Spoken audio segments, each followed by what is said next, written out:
Hello everyone! I'm going to be playing a bit more Opal Wave, mainly because I'm playing this in a paper event. Like the Belgian Championship finals next, like this weekend even. So I need to get a lot of practice in, that's the main reason I'm just keep jamming this deck. I added another fetch land over basic here. Oh wait, Enlightened Tutor, that's not right. Oh yeah, I submitted the wrong deck of the version apparently. Like I plan to put the Parallax Nexus, try it out in the main deck instead of the sideboard, and put the Enlightened Tutor in the sideboard. Because in the main deck I'm now trying out some Sterling Groves and Vessel of Nascency, which like this it costs 1 and then you sacrifice it to get like artifact, creature, enchantment, land, or planeswalker into your hand.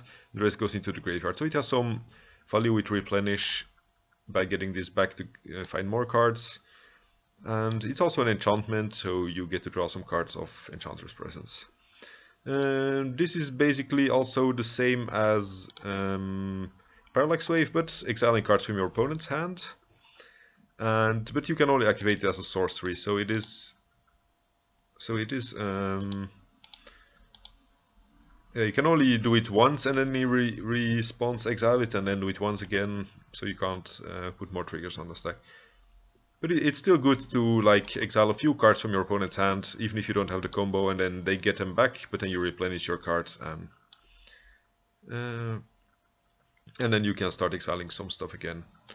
I'm currently playing some Sterling Groves as well to replace Enlightened Tutors, because like against decks like Death and Taxes it protects your Doomwake Giant from plows, and against Storm it protects your Leyline of Sanctity from being bounced and just losing you the game. And as a last change I'm trying a Bayou in the sideboard, because against some decks like Death and Taxes, especially with stuff like Toxic Deluge and Engineered Plague, you really want to have black mana available, and if they wasteland you once, you don't have any more fetchable black sources, and then they could like port your land with Utopia Sprawl on it. So I felt like in some matchups, like the Bayou is probably better than the Chromox, and in some matchups the Chromox, like the speed, is more important than the black color. It seems like nobody wants to join us currently. And the rest of the cards are pretty similar to what I used to play before. A third time is a charm.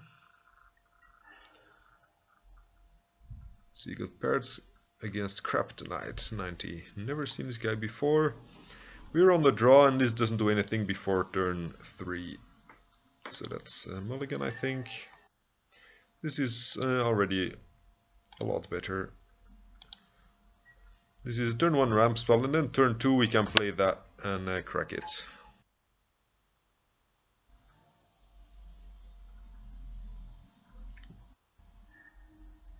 Show and tell, that's annoying. I guess we put that into play. And Vessel, even though we can't activate it yet, so it's very unlikely to find us anything in time. Yeah, we did. Should maybe not have revealed being on Enchantress, but if we keep a hand here with something like a Parallax Wave, we get to exile their Emrakul and they never get to do anything. So that would be a lot better. So I want Parallax Nexus for sure. Maybe the Eidolons, like against, if they have something like, can't remember the name. Oh yeah, Omniscience, then this can yeah, stop their Omniscience. They're probably not going to bring in Blood Moon, so Bayou is probably better than the Forest to cast our Parallax Nexus. Double Even Ring effects are good. Sterling Grove is good because they probably bring in Echoing Truth. Maybe we cut a ramp spell because we're going to get free stuff. Like if they play Show and Tell, we just put something into play for free. They're less likely to counter something. Like they will counter stuff, but if they Show and Tell, we get it back. Doomwake Giant is not stellar. I think I want to try it like this.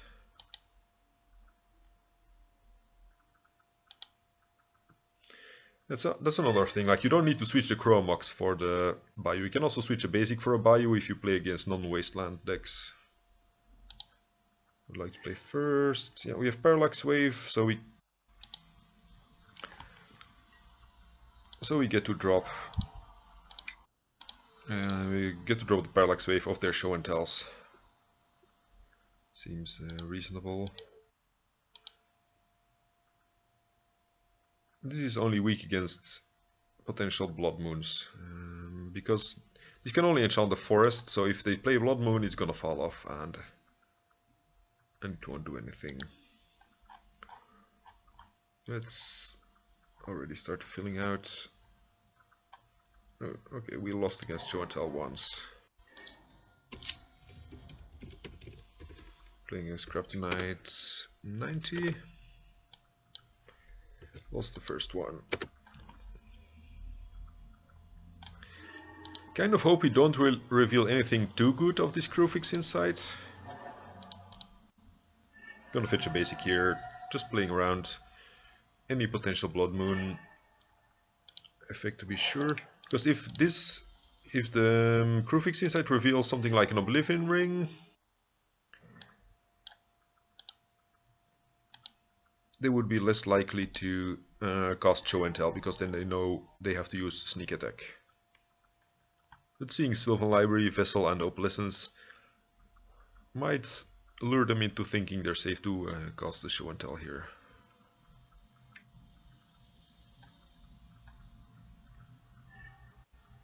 I've even, yeah, Show and Tell, I've even cast Crewfix Insight and actually discarded my Parallax Wave if it was in the pile. Just because I had another one in hand, and I would make them think like, oh, he discards Parallax Wave, he doesn't know how good it is, or you know, lots of things that you can do with the cards. So Sylvan Library is good here. I mean, it's good everywhere. And then we play a Vessel. We have, oh, we only have 3 mana. I can't cast any of these. Then I should have floated a green to crack my Vessel, I suppose. That was a... I thought we would have had 4 to cast an Opalescence here. But I can still use it to shuffle, like, not really shuffle, but like to use in conjunction with my Sylvan Library.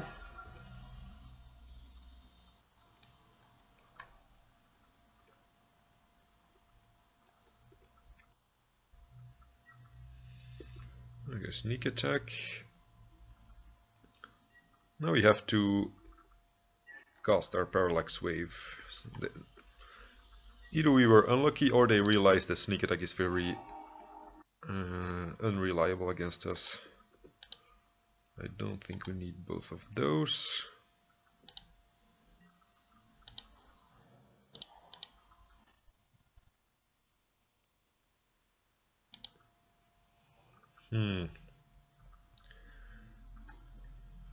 So I do float. We'll see how many. Oh, I don't have enough.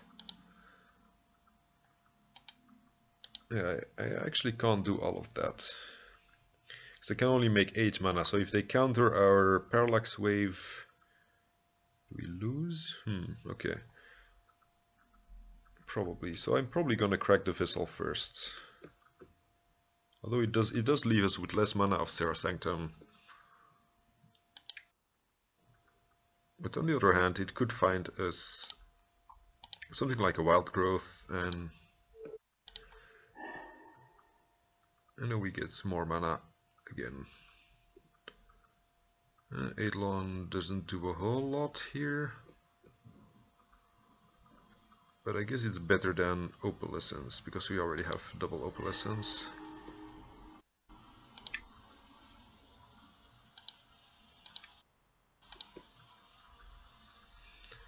So Forest Blue card and Emrakul or Grizzlebrand kill us here.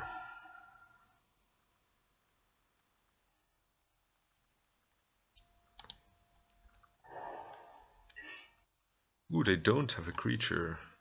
We are very lucky. Or they accidentally F6'd. It's also very, very possible. They just maybe F6 to the City of Traitors. Don't need another Silhouette library, but I may want to shuffle it away. That's a bit uncertain.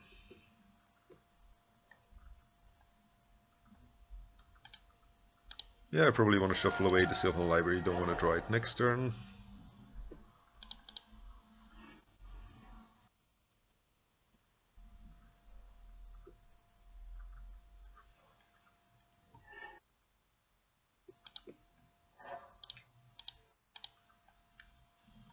Put it on white because we have a lot of white cards in hand.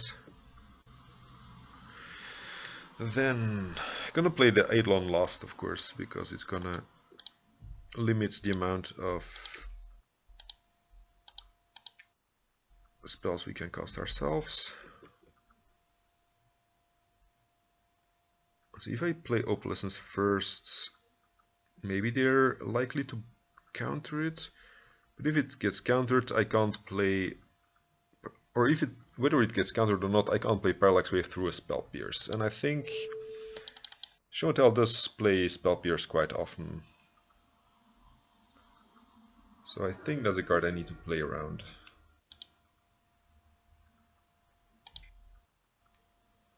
Here I'm going for the Eidolon, because it means they can't double cantrip. Like if they ponder, shuffle and find another ponder, they can't play it.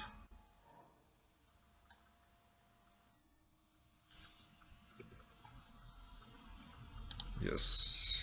Ooh, we found the replenish. Probably win the game here. Put on top. We already have an Opalescence in the yard, so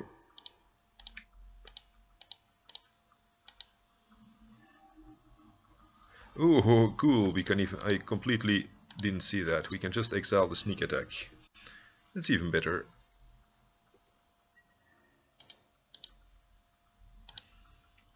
Now we can sacrifice the Vessel if we need something, but we can't cast any more spells anyway, so I might keep it in case we need something more specific.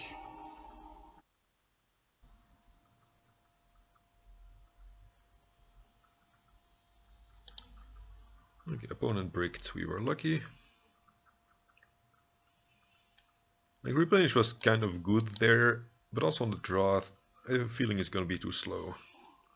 Like, we were just very lucky that it worked there. Maybe it's better than Enchantress Presence because it's a combo deck and we don't need to play against the long-term game. So I'll resubmit cutting a presence.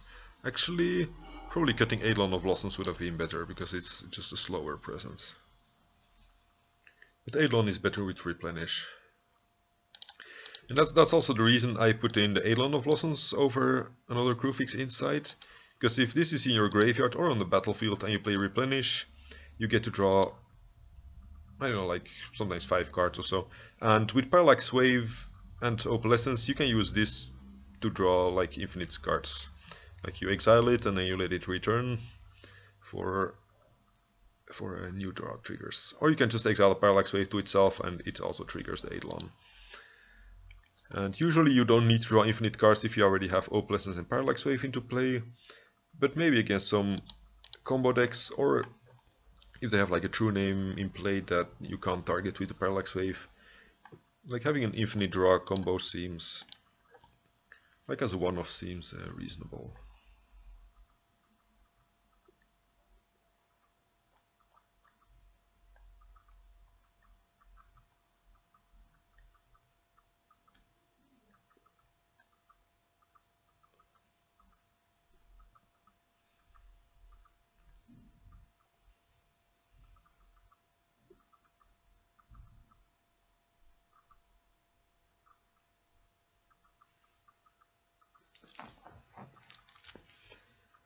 And we're waiting for our opponent to be back from, I don't know, their toilet break.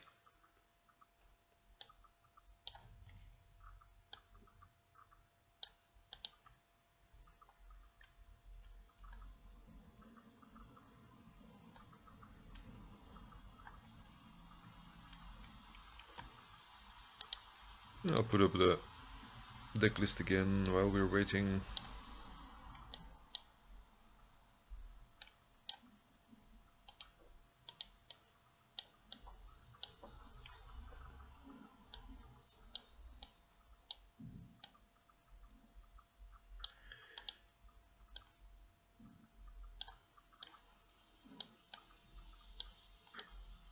Oops, that's not what I wanted to do.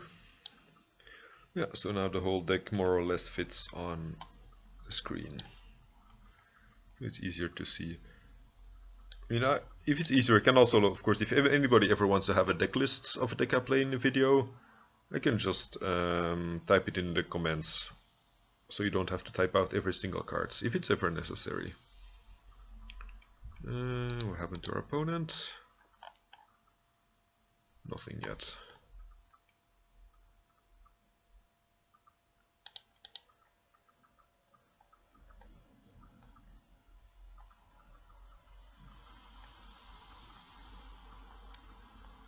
Yeah, and for now, actually the Enlightened Tutor and the Parallax Nexus are switched. But I wanted to have it the other way around originally.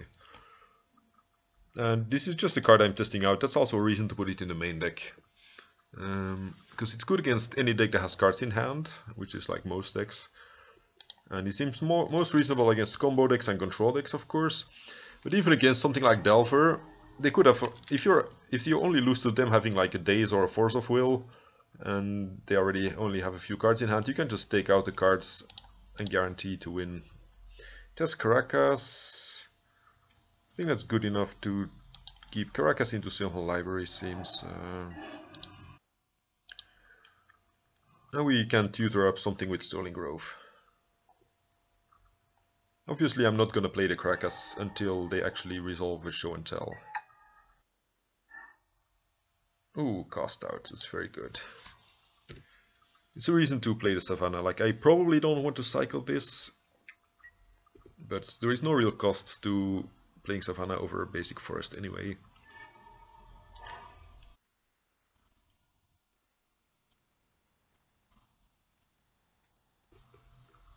So we have an out to them playing Show and Tell, and we have an out to them playing Sneak Attack if we leave this untapped. But I think if we leave this untapped, they're actually not gonna Show and Tell. So to bait them into casting the Show and Tell, I think we need to play the Simple Library and tap out here. Because this can also take care of something like Omniscience, so... He does lose to Sneak Attack with the red mana up, which is what's gonna happen here.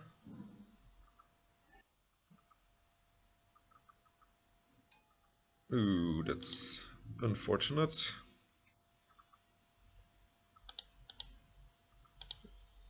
Yeah, I should maybe have left up the Caracas, but...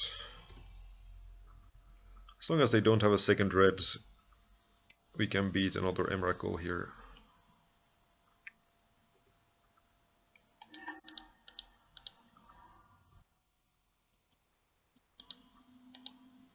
Actually, yeah, if they have any other creature here, we lose. Okay, never mind. I could maybe have left up the Caracas, but they would... yeah, they had two petals, which is unfortunate. We would have beat the Show and Tell, for sure. But they went for Sneak Attack game 2 and game 3 both times, so they probably knew that Show and Tell was a bad card against us.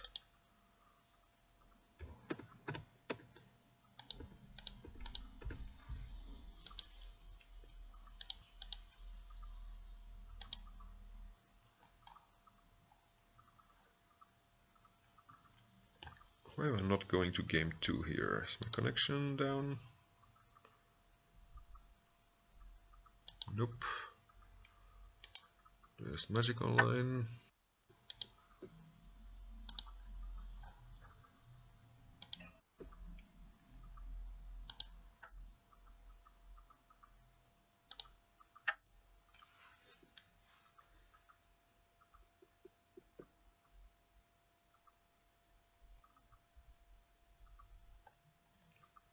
Like I said before, these are like the last week more or less of my Magic Online rental account.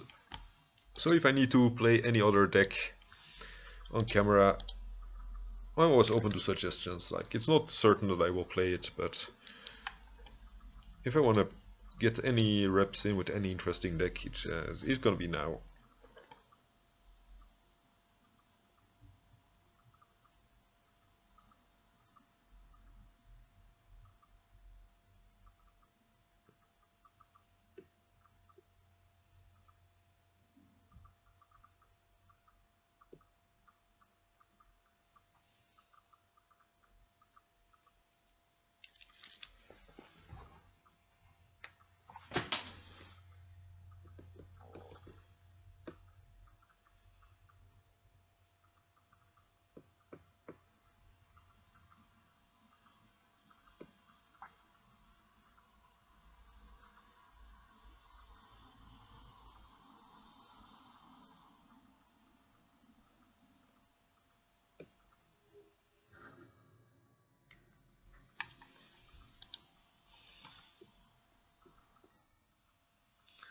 Stefan Uggs.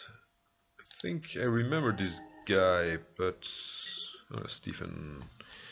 No, I think I played against him, but probably not with this deck. So I don't know what he plays. It's a slow hand, but it has a ramp spell, so I'm inclined to keep it.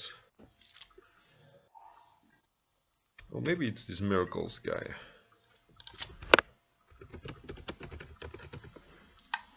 Opponent wishes us good luck and fun. We'll find out soon if it's a matchup to have fun. If it's show and tell, this Caracas could be good, and if it's Miracles, it's kind of slow, but Replenish will be good after they counter most of our stuff.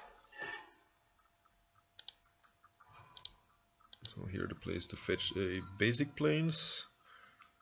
Like, until you know what you're up against, fetching the basic is always safer. Some of these Miracles lists would play something like Back to Basics, for example. Or like even Blood Moon if... I'm gonna check him in the Storm list though, because it does look like a Storm opening. Basic, Pollute Delta, and no turn 1 or 2 play. Okay, it is the Miracles, probably after all.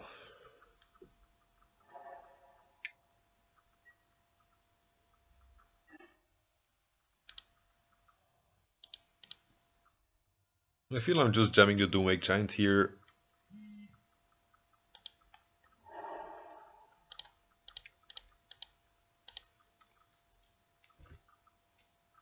They could put a Force of Will on top, but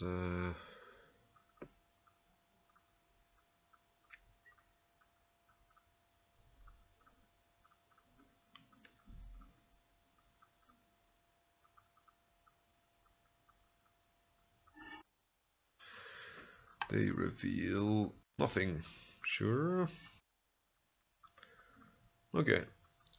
I don't care. They wasted a Terminus on this, which means less Terminuses to beat my Opalescence or Parallax Wave.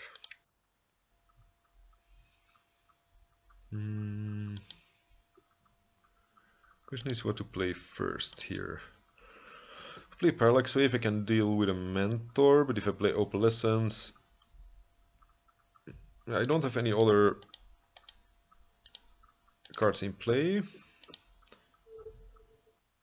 So I think I play the Opalescence and see if it gets countered.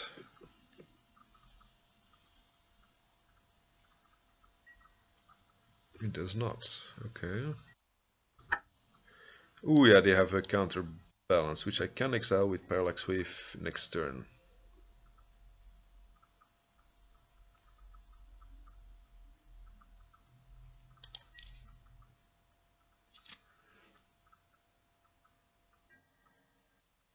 Opponent is gonna attack me.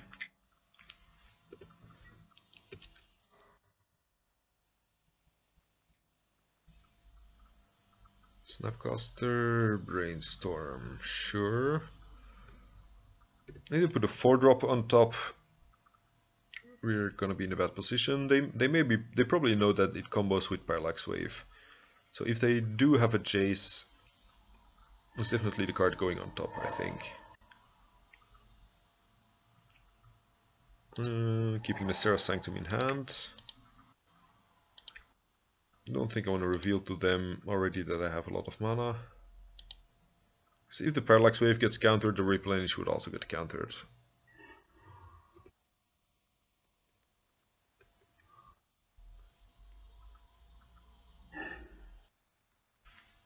I mean, he could have a Force of Will, in which case, oh yeah, probably against Force of Will.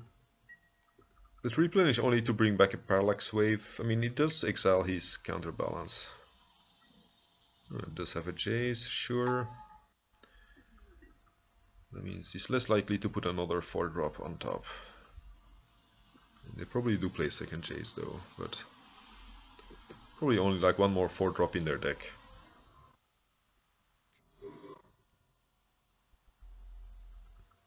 Yeah, still no reason to play Serra Sanctum out.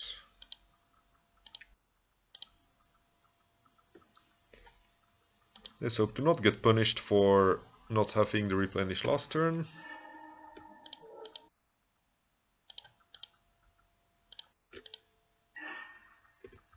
Could get Terminus here, but that seems unlikely to have been put on top.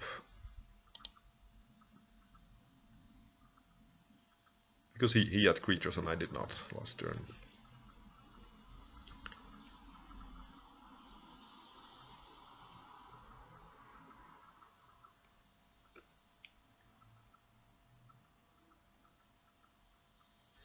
This is also safe from being bounced by Jace the Mind Sculptor. The only thing that's kind of weak is, what's it called? Castle Judgment, because it does not target, you can't save it with the flicker effect.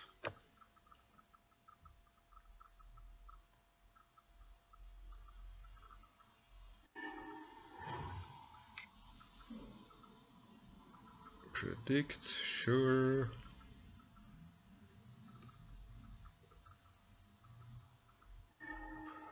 Put a portent in the graveyard, so drew 2 cards. Ponder, sure. Opponent left the card on top. So we're probably gonna draw something awful. Which means I probably have to attack the Jace, right? Yeah, drew a land. Gonna play a land. Plow here would be annoying, like we can save it from the plow, but he would save 4 counters on his Jace.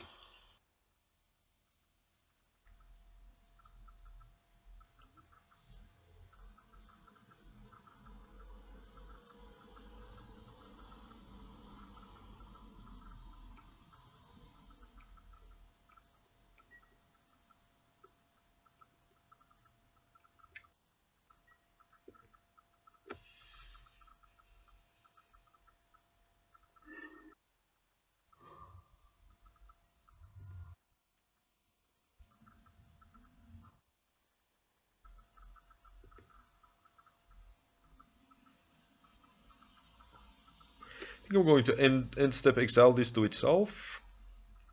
Like there is no reason not to, and we get an additional counter. Like it comes back with 5.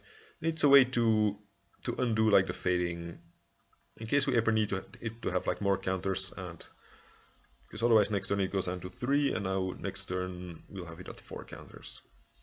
It's a minor difference, but it might be possible to play around several removal spells if you have more counters.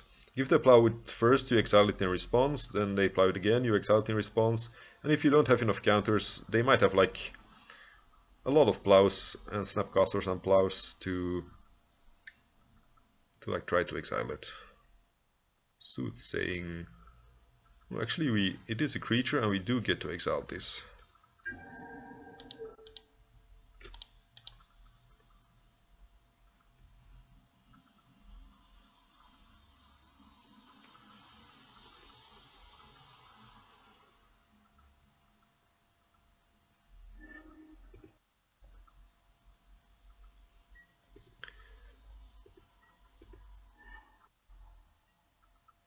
Strangely, our opponent did not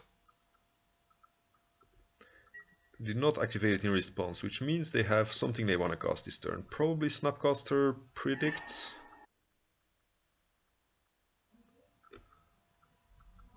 They could also draw into a Terminus. If they're going for the Snapcaster, I probably want to play out the Parallax Wave here. Because then I can exile it with this Parallax Wave and my attacker comes through. They do have Terminus. Actually, against Terminus I can only save one of them anyway.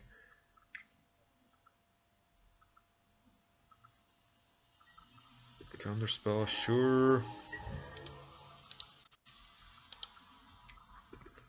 Brainstorm Terminus would be painful here.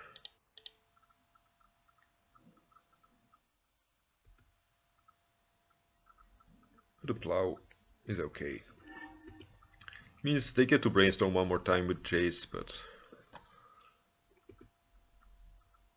they already 2 for 1 themselves here, or I mean 1 for 0, so drawing one more card doesn't achieve a lot.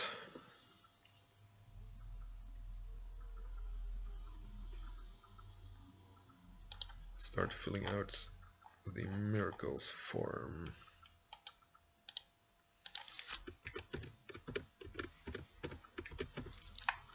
Stephanogs. Replace Predict, sure. I'm happy they predict in their turn, because it means they don't have Terminus set up. If they predict in my turn, it's probably to trigger a Terminus.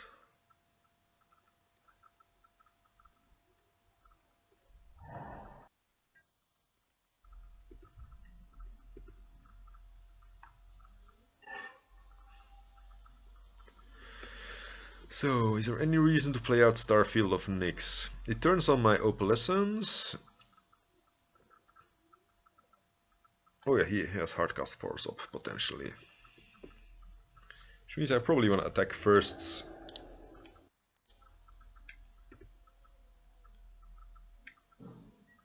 Snapcaster, sure. Target Plow, sure.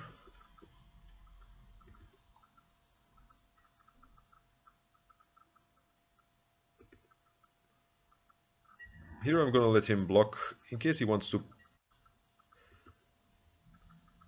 I mean, he was gonna Plow and remove this from combat anyway.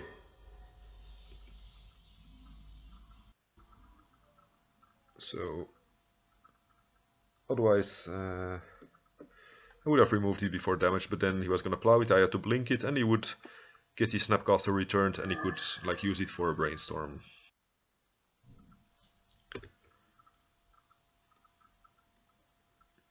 Actually, him playing the Snapcaster, maybe I should have played out Starfield of Nyx, because he didn't have a lot of mana open. I think I'm gonna flicker it again here to get more counters on it.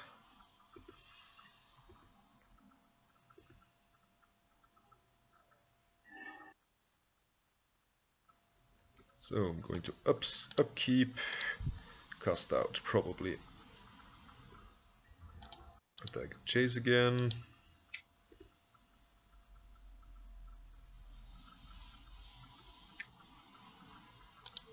Sure. But again, we're each drawing 0 cards, like he's wasting source of, like he's drawing 1 extra card a turn, and then like he's wasting it to try to plow my thing which doesn't work. So I'm gonna upkeep, cast out here. So in case he has a hard cast Force of Will, he has to tap his mana during his turn, and then we can untap with a Starfield of Nyx up.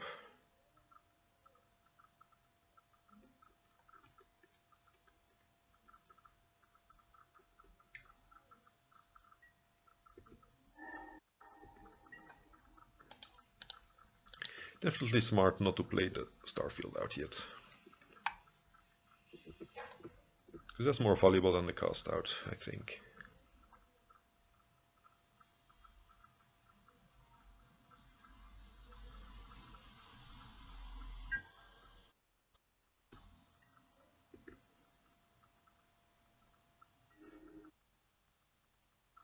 I think play that.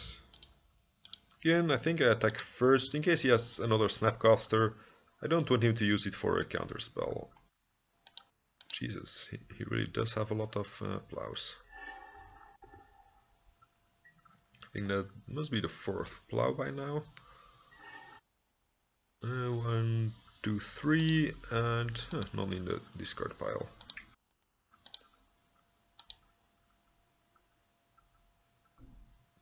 I don't feel like this is gonna resolve. Like, he's seen a lot of cards. He should have a Force of Will by now, but I don't think with this much mana. Oh yeah, he could have Terminus here, which could backfire, right? Which means I need to exile my Opalescence.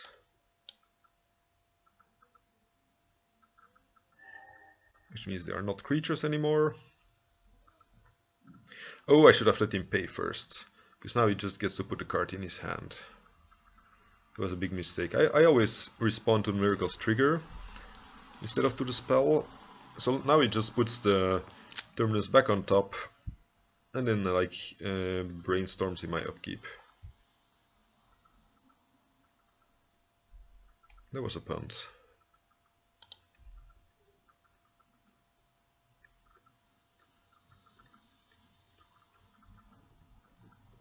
At least this can bring back the cast out here, and that one exiles the Jace.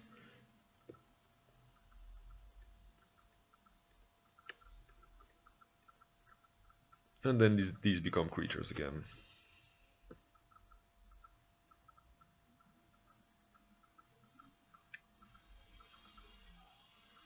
Mastery Mentor, sure.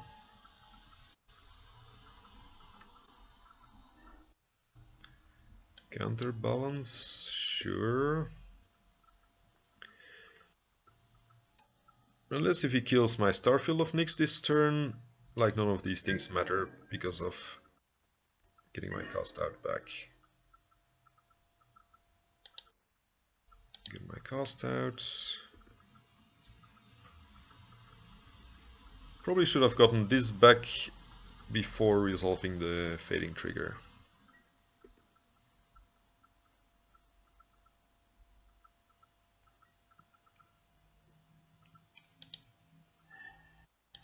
Target Chase the Mind Sculptor.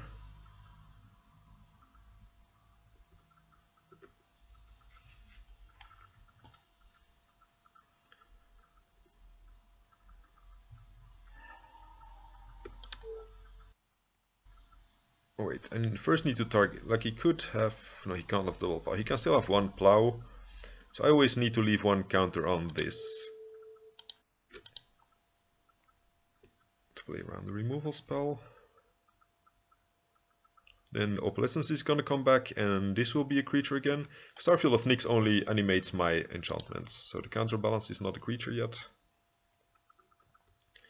But if I flicker this, the Opalescence is gonna come back, should come back.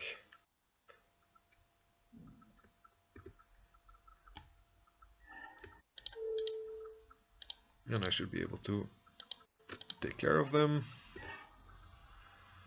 You could still have the Terminus set up due to my big mistake of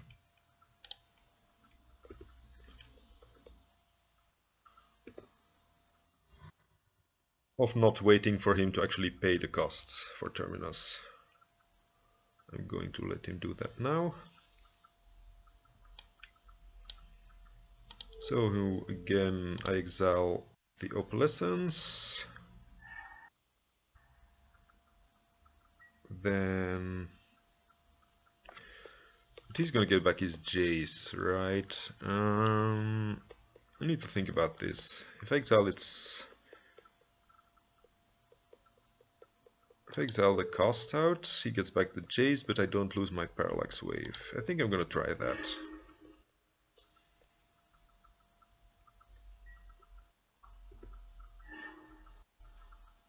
Could easily have been avoided. Because now he could draw Unexpectedly Absent and get rid of my Starfield.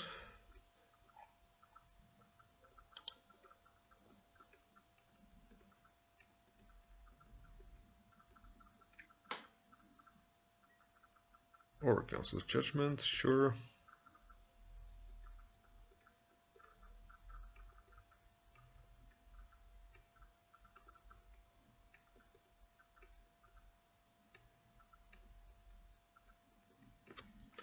I could choose to exile my Parallax Wave so we get a cast out and Opalescence back. I feel like that's not actually the worst. Because now we're not gonna do anything. Like exiling my Parallax Wave feels like it gives it a better chance. Like we get to attack with the 4/4 cast out.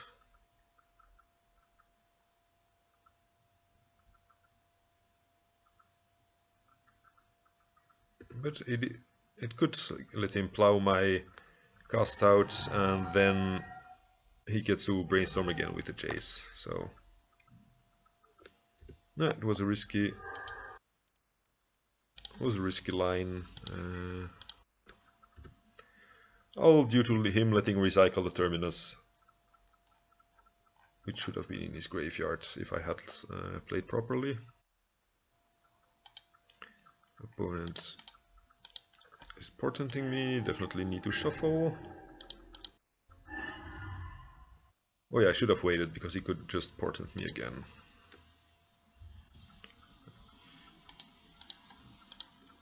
Opponent draws. We draw Silver Library. If it resolves, we have a chance.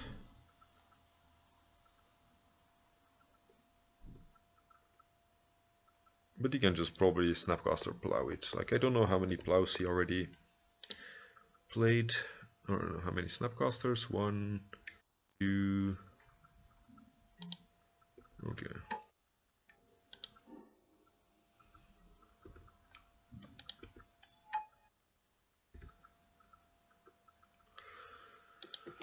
So replenish only gets back Parallax Wave. That's not gonna be an out. We need to draw a lot of cards with this.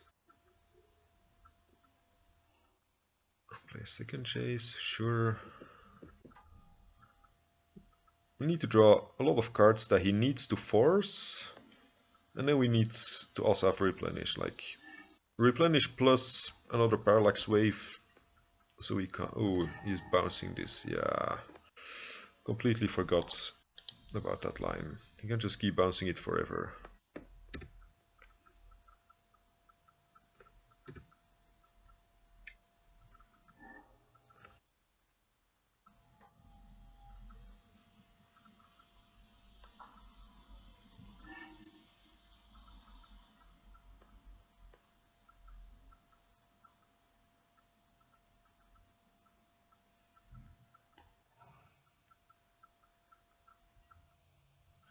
See, we take 7 here.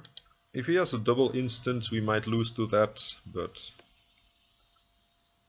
I think it's more important to keep the Sylvan Library.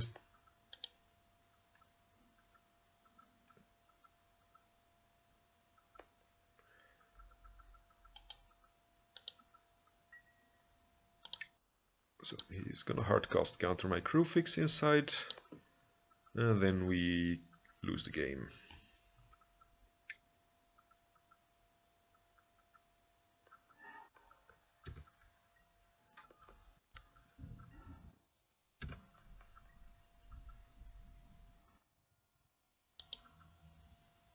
At least our opponent is down a lot on time.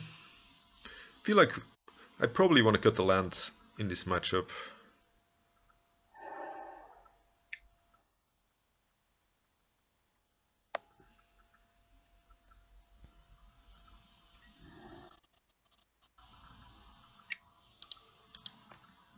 Because I've really drawn a lot of lands, and that's miserable. Opponent wins the game with 7 cards in their deck. So Parallax Nexus definitely comes in. Chromox definitely goes out. Maybe I stay on 19 lands, but cuts the Chromox as a mana source. Then Engineered Play could be good against Mentor. And Eidolon of Rhetoric is kind of annoying for them as well. Enlightened Tutor is card disadvantage. Could cut a Wild Growth for being mediocre.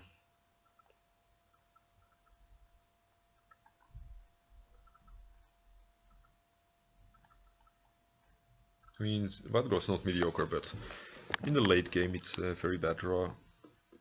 Everything else are cards I want to have. So I can imagine maybe a single Eidolon is fine. It's not stellar. It's not a stellar card. I can play first, yes. In this hand, yeah, I think that's just 2 dead to a fast mentor. Or like a single counter spell. I think I want a second Sylvan Library here. First one is likely to get countered. Or destroyed.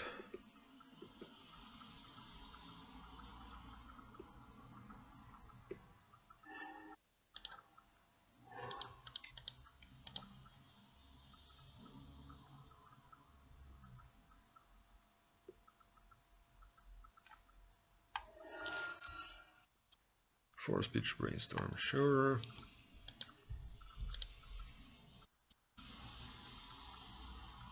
Could play Sterling Grove and leave mana. Like, I don't want to play this into a counter spell.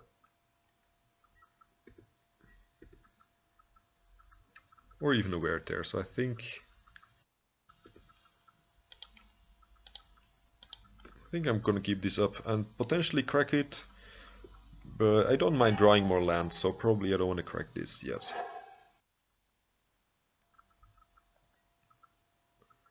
Counterbalance, okay.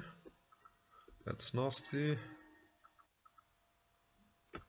How likely are they to have a 2-drop? I think they have more 2-drops than 3-drops. Like Council's Judgment is a 3-drop, a Monastery Mentor. Maybe click, but they have a bunch of 2-drops like Counterspell, Predict, Unexpectedly Absent maybe.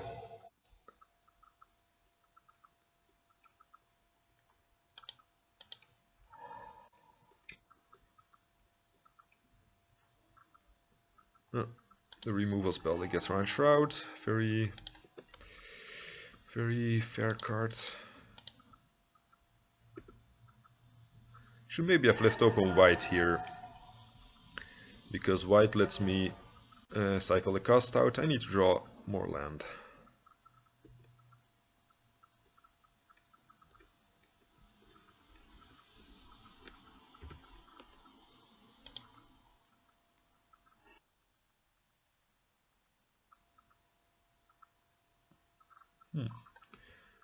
Opponent did not have a 2-drop to put on top. That's good news.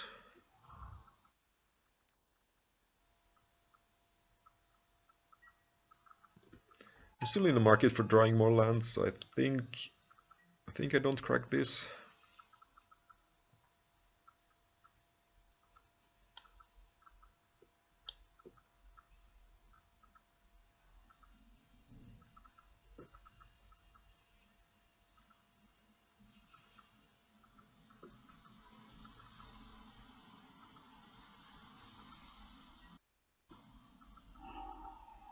Sarah's Sanctum is a good start.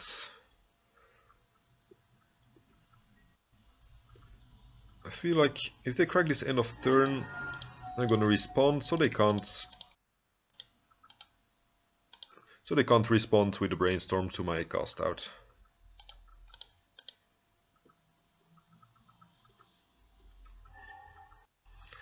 What do we care about most? Jace doesn't do anything, but without Jace counterbalance is weak, but yeah, probably taking the Jace anyway. But counterbalance, we have a 5-drop which are unlikely to counter.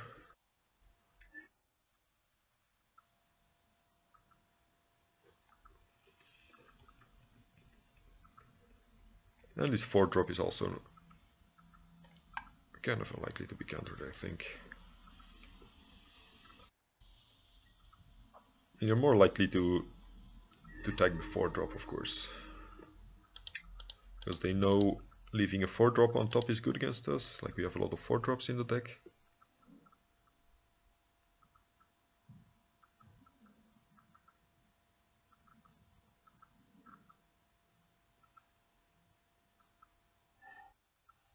Ooh, replenish. That's gonna be great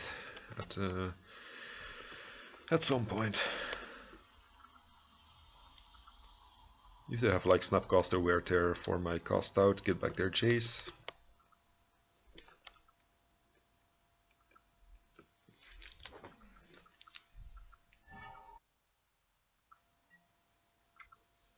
Upkeep. Predict. Maybe they're gonna Terminus this.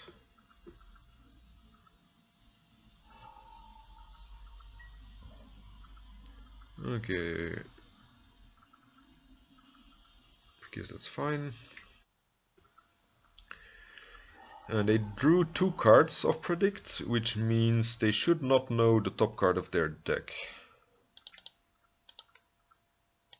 Which means this Replenish seems like a good moment to go for the Replenish. We already took a Jace, so they have like 1 random Jace they could flip. And they could of course also counterspell this, which would be a sad moment.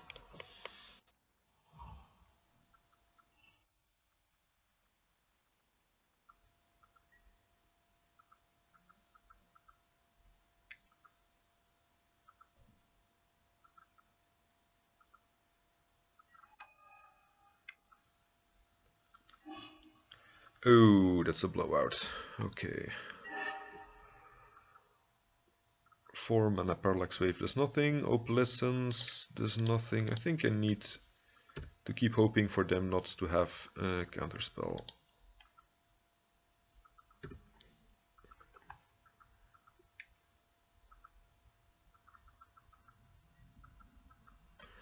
Good, it did bring in Blood Moon. Not really a problem. I have... okay, here is my second white source. Put it on top. Gonna pay some life here to dig deeper. So I'm gonna put this on white, and I'll have double white and double green to cast most, if not all, of my spells. And I need to drop the Parallax Wave first, because if I play Opalescence or Starfield, these could become animated at some point and he can plow them. Oh, I didn't play a land yet. Okay.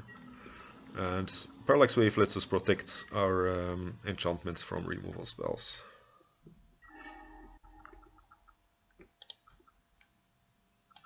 Put back both of those. I can only cast 1 spell a turn anyway, due to Blood Moon. We're playing into 5 open mana here, so Starfield being better, I definitely want to lead on the Opalescence.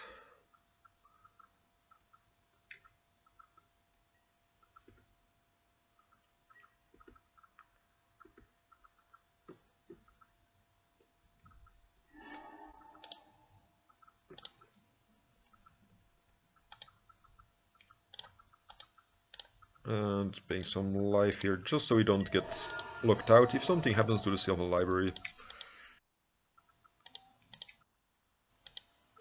Oops, I need some more white.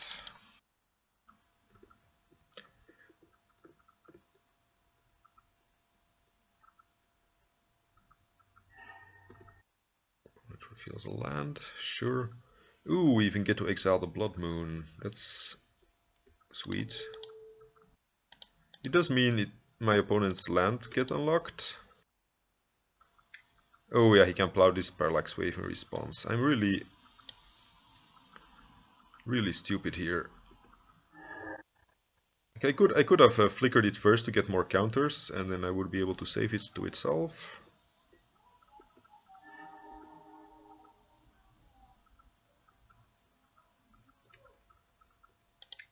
Means I think I want to go for the Starfield. He didn't counter the Opalescence.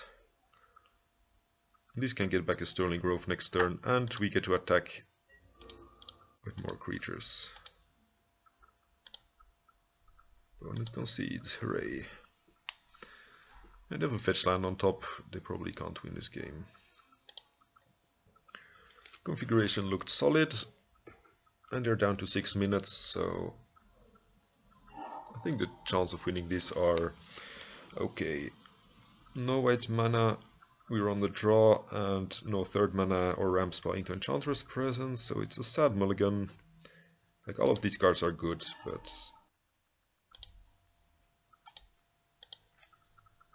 I don't want to keep it too slow hand in case they have something like Monastery Mentor.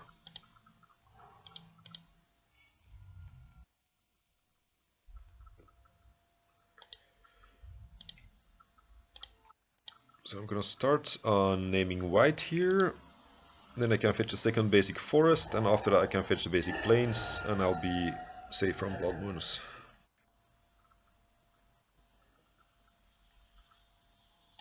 Yeah, this is on white.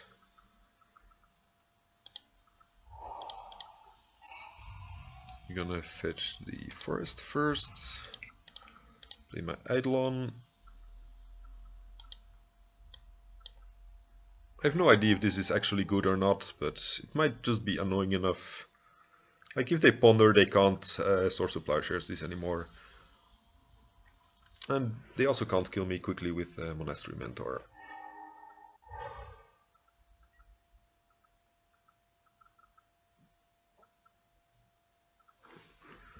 Yeah, I can attack first. They can't Snapcaster block this. So I think we're good.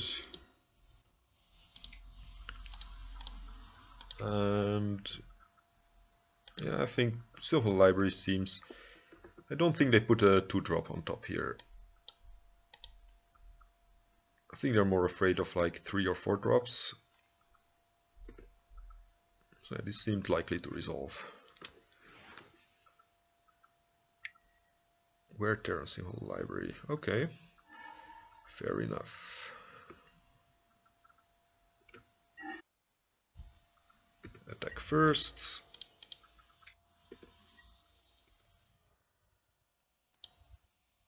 Gonna keep my fetch land against Jace Fate Sealing me.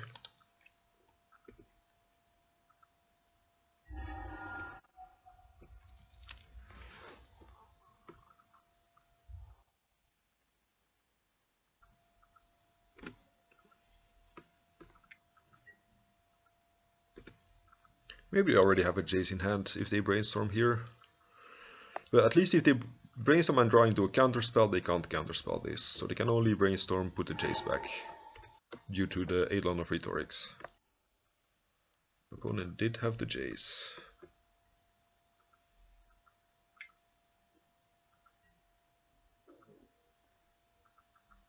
Opponent playing Port and targeting themselves.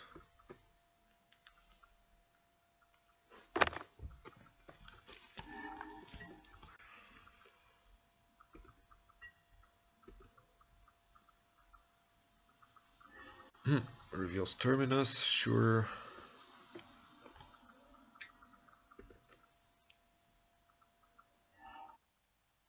We drew the basic, alright. Just gonna jam Parallax Wave here. If they have a 4-drop on top, they have it.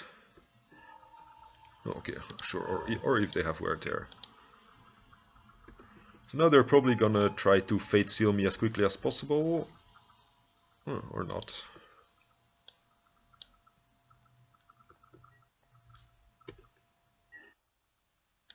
And I'm keeping this in case I ever draw Enchantress Presence.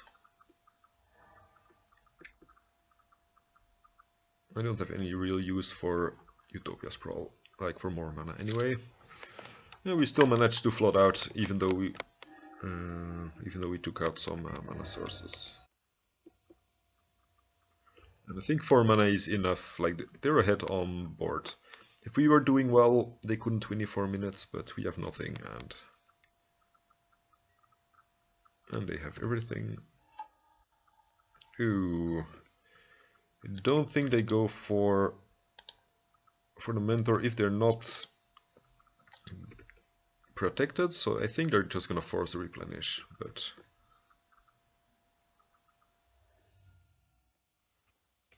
But I gotta try. And this is like one of the reasons to put in the Eidolon. Like if this would resolve, I would draw 3 cards and I would probably have been able to come back into the game.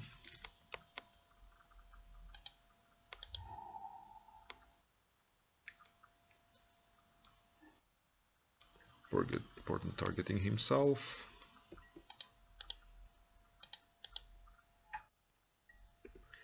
If he ever portents me, I have to fetch here. And I'm probably fetching black to play like Doomwake Giant if I draw it. Or Toxic Deluge if it's in my deck. I don't think I put it in my deck.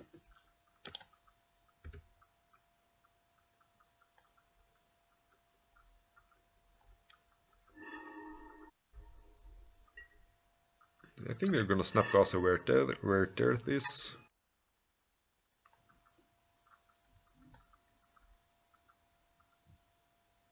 Or just kill me straight away.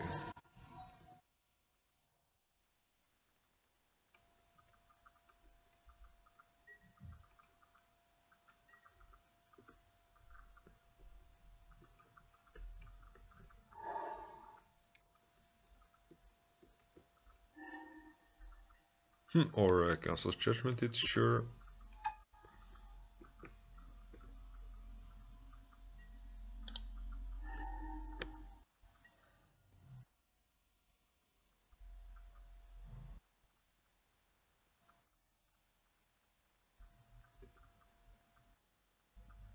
Let's see, is this lethal? This is actually exactly lethal, right? Yeah.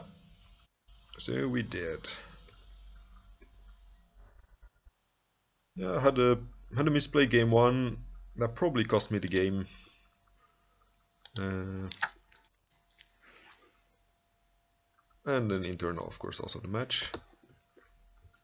And I thought this was a good matchup, but yeah, our opponent had things going for them. And they had the answers for the things we did.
And round 3.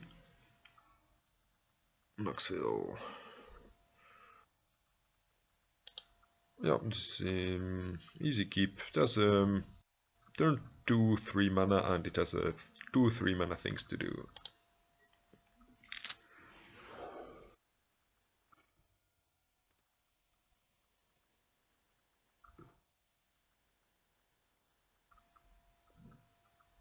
Sure. This is tricky. I have been wastelanded by Veteran Explorer decks, so I think I fetch a basic here.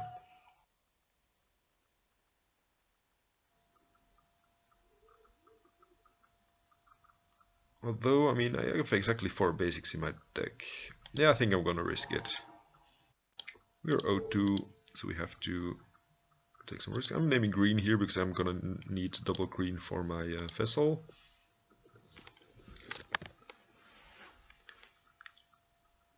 And I want to have 4 basics in my deck because if he has a second Veteran Explorer, we can still get full value out of it.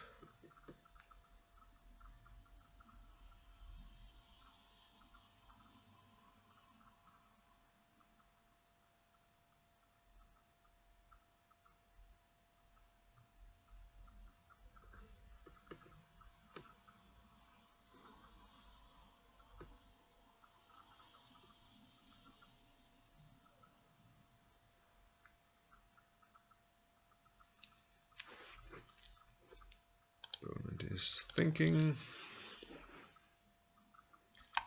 Let's see, we lost against them 1 and 2.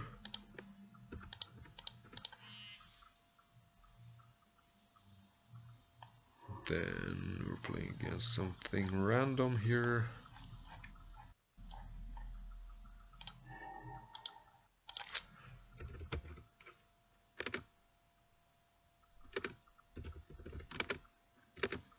Looks for 80. This could be Nyx fit, right? Like, if they fetch white sources, I'm gonna assume they are on Nyx fit. Yeah, they have a white source, white, black and green, probably on Nyx fit.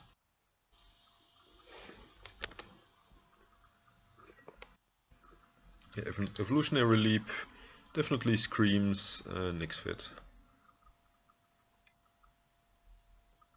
Sure.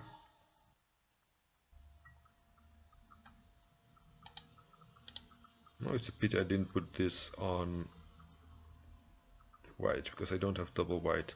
I do, however, have Doomwake Giant. I think I killed these, right? Because they could tutor for Academy Rector, and then he plays Academy Rector, and like, this could tutor for Academy Rector, the other one makes double black mana with Phyrexian Tower, and he would probably be able to Academy Rector there.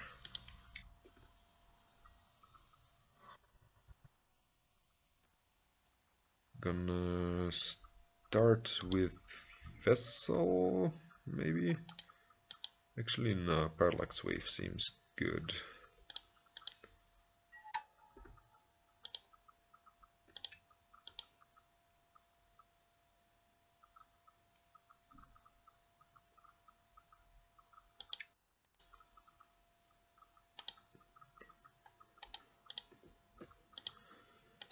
And I'm not gonna crack this yet. I could have cracked it, looked for a land, and then play Parallax Wave, but I probably don't want to hit a land of this. I probably want more enchantments.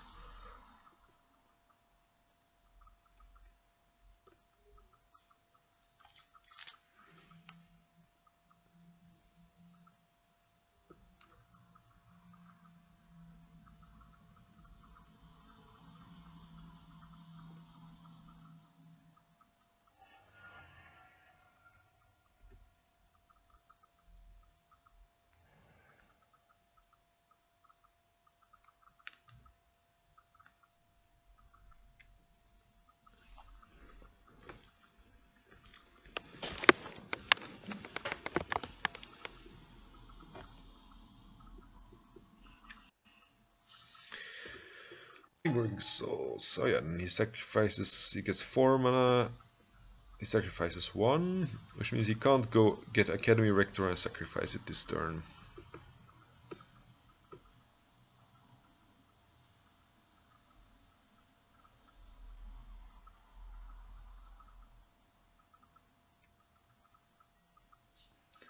Sack 1 reveals Academy Rector, okay.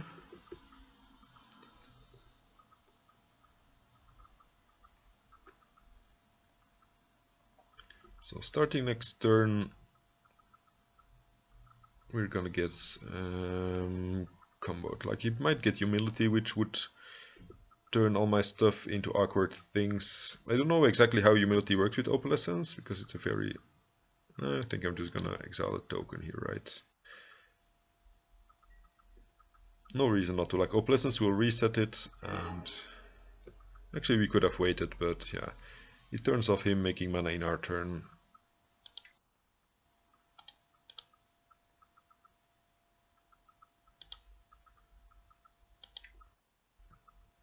No, I'm not sacrificing Vessel yet. I think I lead with Opalescence. Then my Vessel can attack. I need to exile here first, just so he can't use it as a blocker. Dealing some more damage. And then I can give it back to him at a later time if I want to. Like now.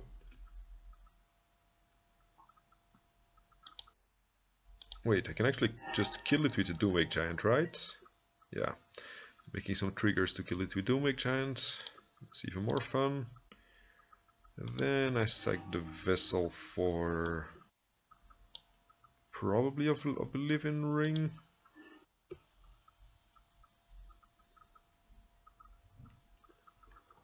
This is also fun, like this kills any creature. Oh, actually his enchantments are creatures too, so unless he has humility, I can actually just kill them with a parallax wave.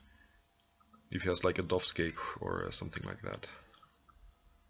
And I can also make infinite Doomwing Giant triggers.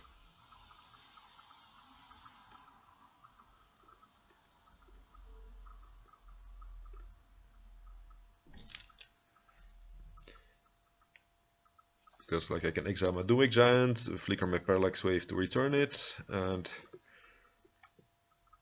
then deal with it that way.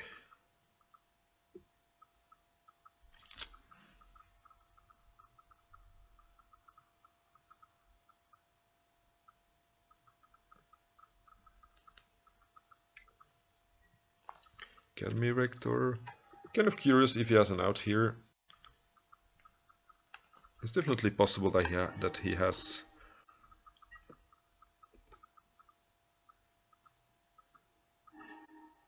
He could have like cast out to my Opalescence, and then I can actually Oblivion Ring it, so that wouldn't do a whole lot.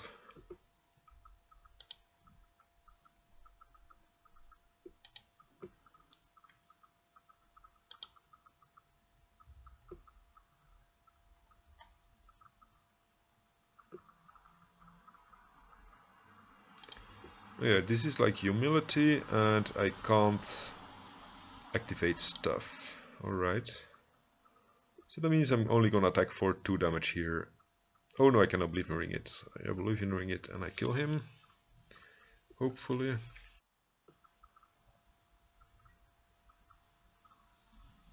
And his creature is a 2/2. Oh yeah. Sure.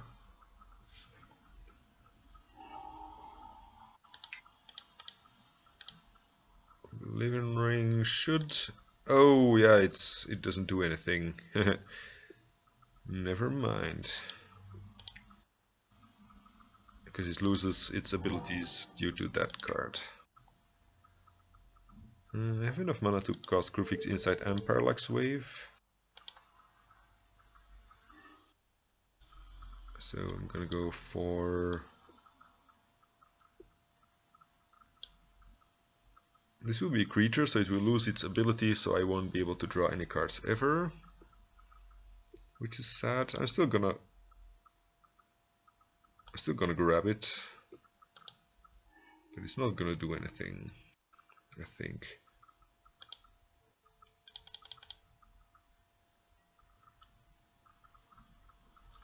Yeah, it lost its ability. I could attack here, I lose a creature, but I deal 1 damage. And then next turn, I see it goes down to 3, next turn he blocks 1. But otherwise, yeah, I'm not going to be able to kill him here anyway, so I think I want to deal as much damage as possible before he gets the curse.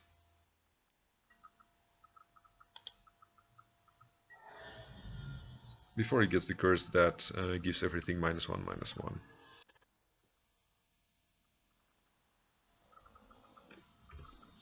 So next turn he goes down to 1, and then I should be able to kill him. So I didn't actually change the clock by attacking. I'm just... You never know if he has stuff that makes him lose life, like fetch lands and so on, that become worse. By dealing damage first.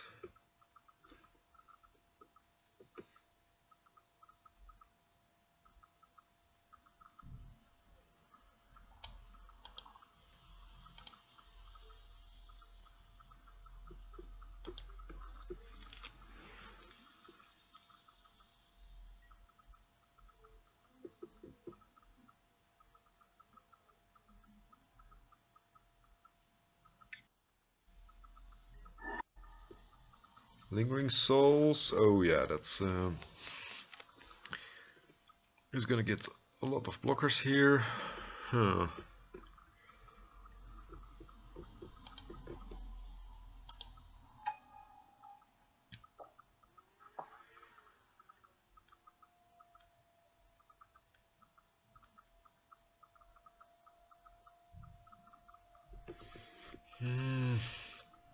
Probably should have played Parallax Wave last turn because it's more expensive. And then I would have more mana to spend next turn. Because I just need to play as many creatures as possible until I have like more creatures than he has blockers. Probably still losing this.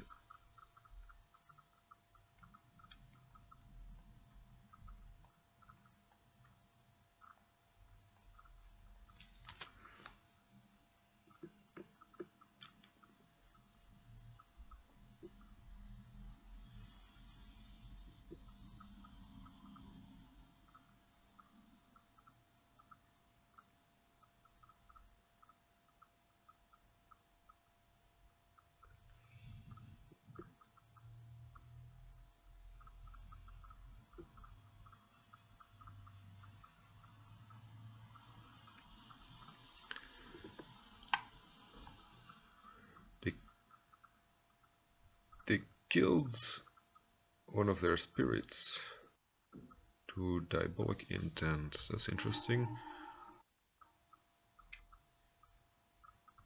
Oh yeah, Evolutionary Leap. Then they go get their other thing. What's it called? Like the one that gives -1/-1, and we die.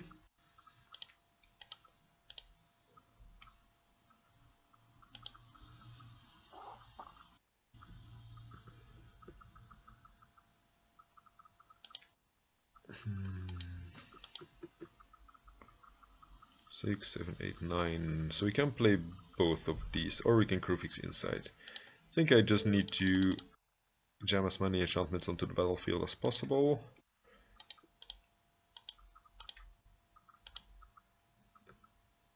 And hope they brick on their Evolutionary Leap.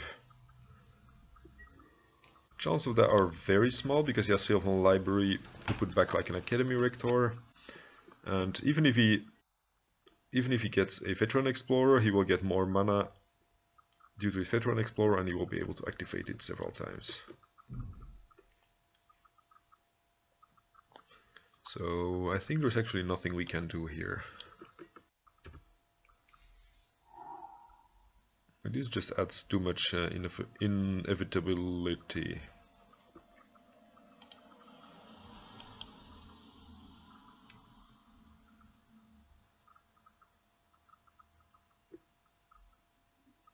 Maybe I should have attacked and forced him to block, but yeah, I don't think that does anything. So this, like, the Curse of Death's Hold is the one he gets into play as soon as he hits Academy Rector.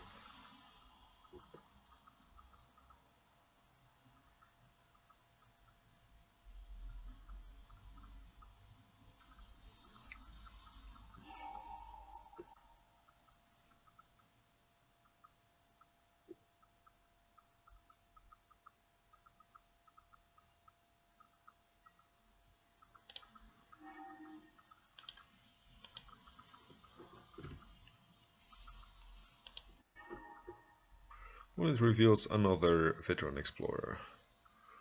So if they run out of green sources before they run out of Veteran Explorers, they can still hit one Veteran Explorer.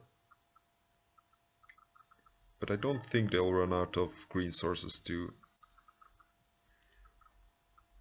like transmute it into the Academy Rector.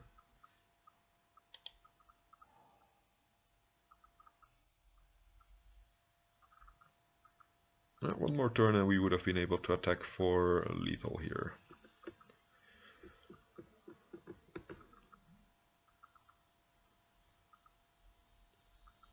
Yeah, he revealed another Veteran Explorer. So, but he can fetch another green source here. So I think this is his fourth Veteran Explorer. So the next hit, yeah, he has two green sources. So the next hit should be the Academy Rector.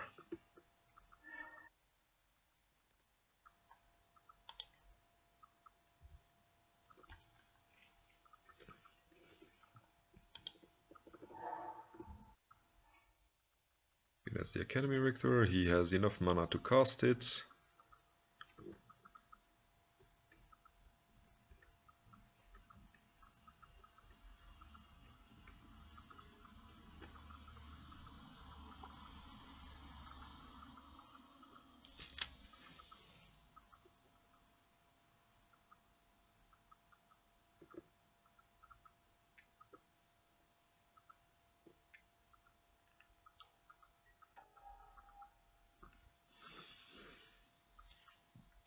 And you can even sacrifice it with a Fire Reaction Tower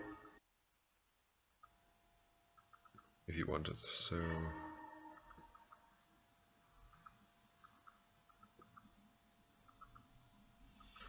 Curse of Death's Hold, everything dies, and then I'm gonna concede.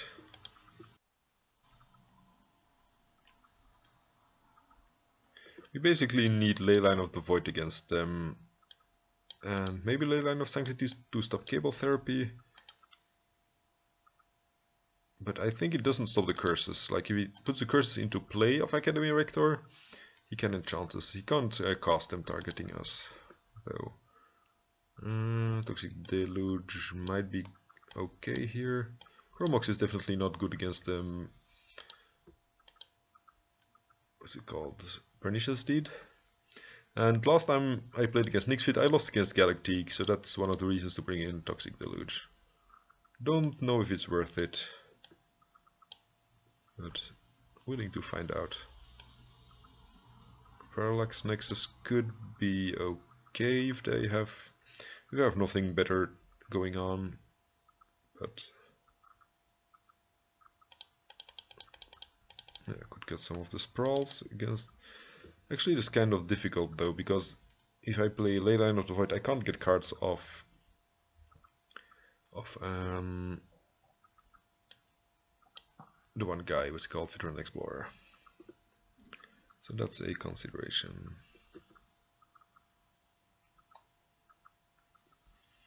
The Opalescence, Parallax Wave, Leyline, Eidolon, all of these seem okay.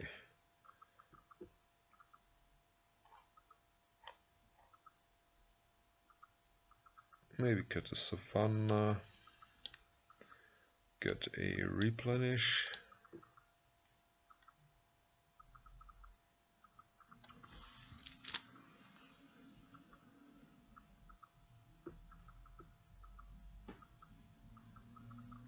And I'll be back. I'm just going to the toilet for a moment.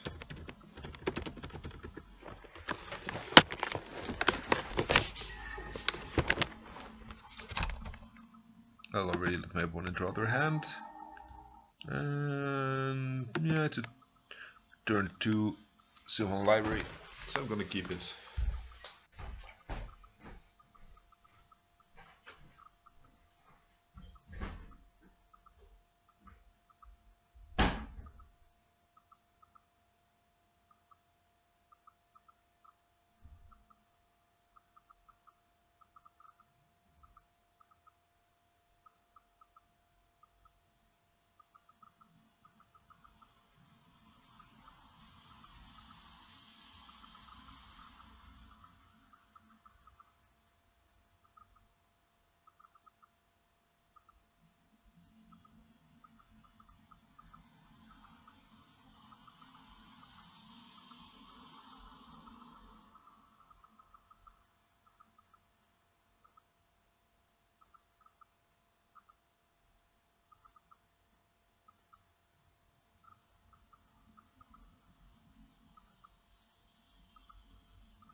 Alright, so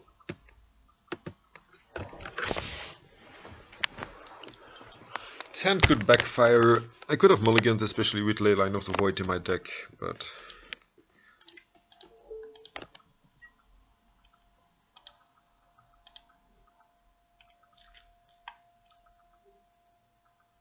we got to take some risks.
So I think I want to start by Oblivion ringing their Sylvan Library. But I'm also gonna play. I also might play out Wild Growth to have more mana turn after. I lose on one draw of Enchantress Presence, but I get I get to play Enchantress Presence, and if I find another land, I could also play some library on the same turn to draw more cards. I think I'm gonna draw aggressively here. I need to find more mana, and if they Veteran Explorer me, I don't want to shuffle away these two cards. They seem reasonably good.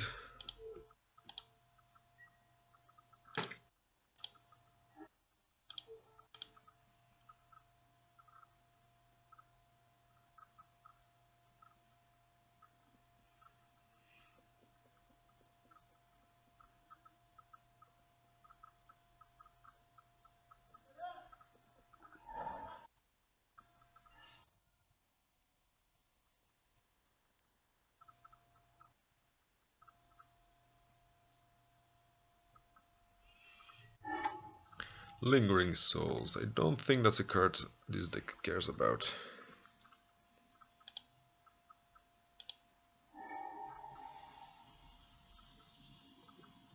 So I can play Enchantress Presence and draw two cards of the Utopia Sprawls. Kind of risky maybe to lose so much life.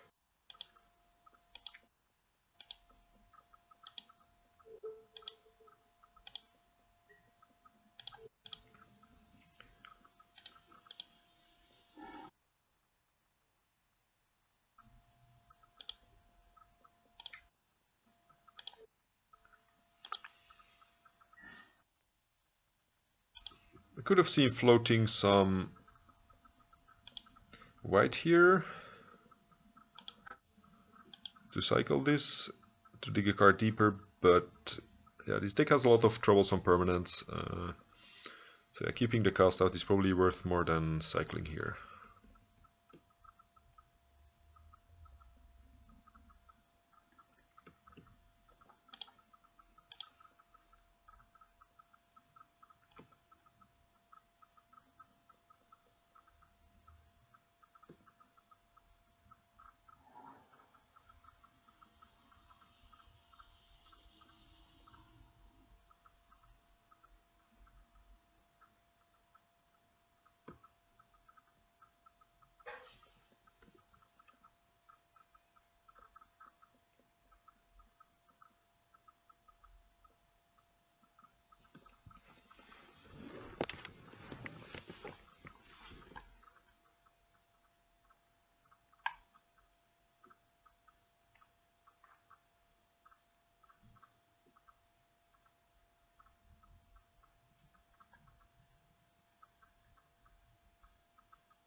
So next turn, if we draw Serra's Sanctum, we're probably in a good spot and we'll be able to draw a lot of cards.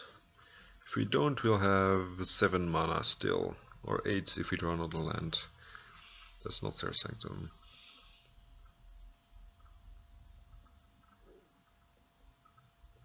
So it means we can play Eidolon of Blossoms and Opalescence and start attacking, for example.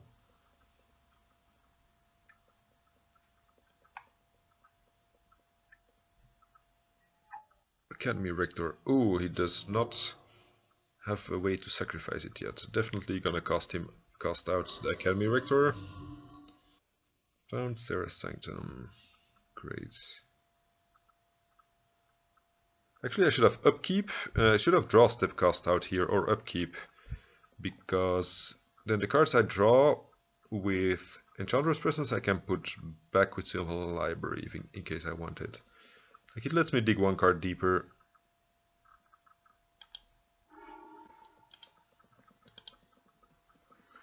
So we put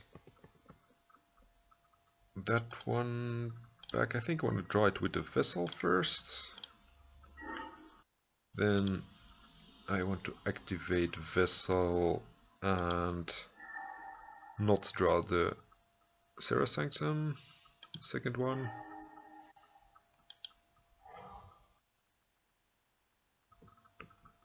Then I can just jump Eidolon here, right? It gives me a creature and more cards. And I have exactly enough mana for Cast Out and Parallax Wave or Opalescence. So that's a tricky choice here. Parallax Wave lets me take these creatures, which I don't really care about, but they do turn on his Phyrexian Tower. But Opalescence lets me attack for 2, 5, 6, 7, 8. 8 only. I think I'm gonna start with Parallax Wave, and next turn I can attack for more. And I'm exiling these, just so I don't give him fodder for his Phyrexian Tower. I think I discard the Ley Line, so I can replenish it back. I don't need a second Simple Library.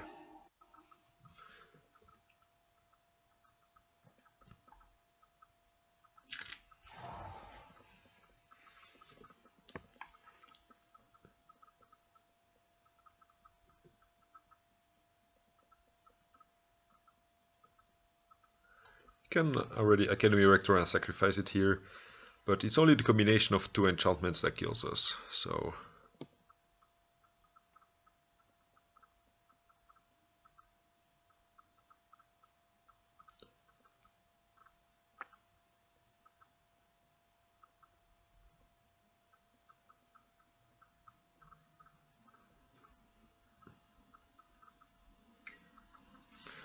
Veteran Explorer, sure.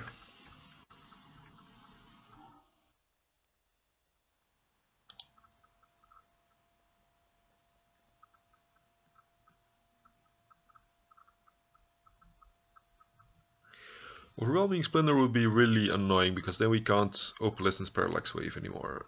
It's definitely more annoying than the -1/-1/1. Next turn we should be able to get back Leyline of the Void, and then he won't be able to use his Academy Rector anymore.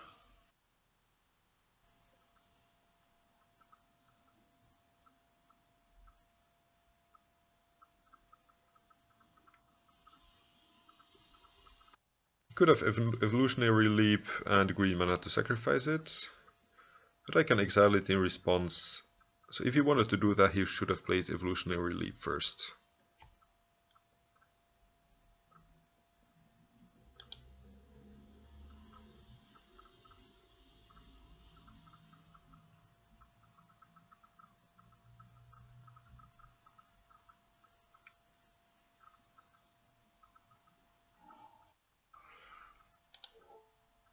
Oh, he's gonna try to kill it with his Collective Brutality. Then I definitely want to exile it.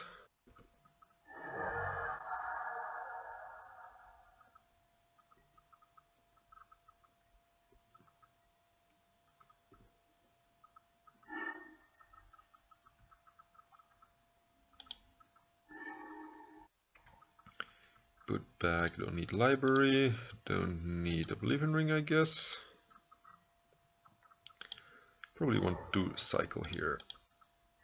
I mean to fetch here. So you start with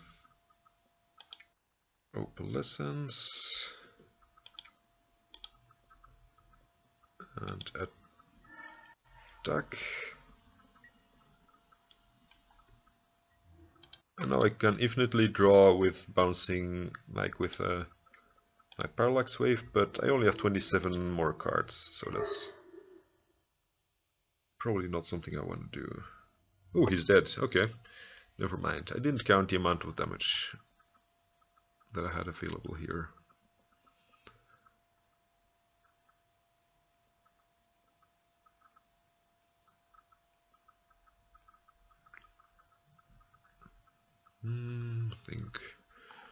All of these cards are fine.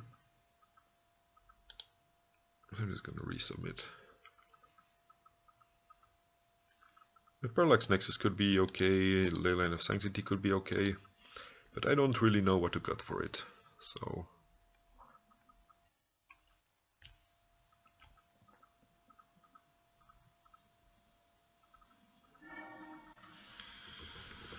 easy mulligan.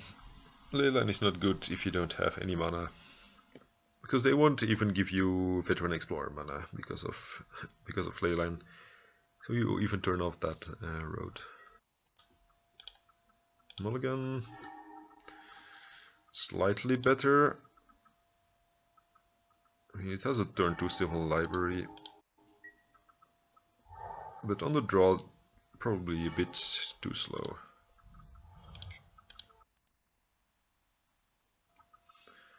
I'm going to name black here, I think, to be able to hardcast Leyline of the Voids.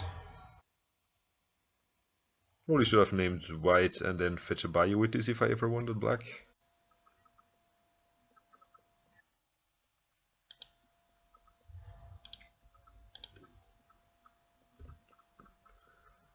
But I can, if they have Veteran Explorer, I get to fetch basics anyway, so I can get white source from there.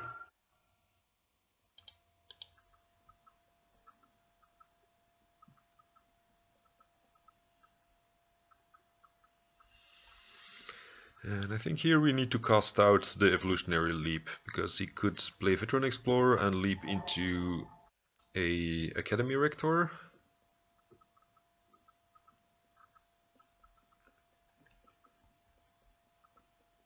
And then this can start getting his things.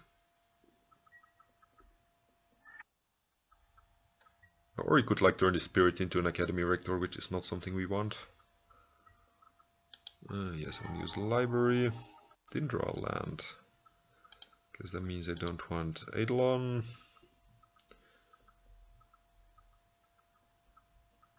Right, so we can't actually cast out here. That's not good. I think I want both of these.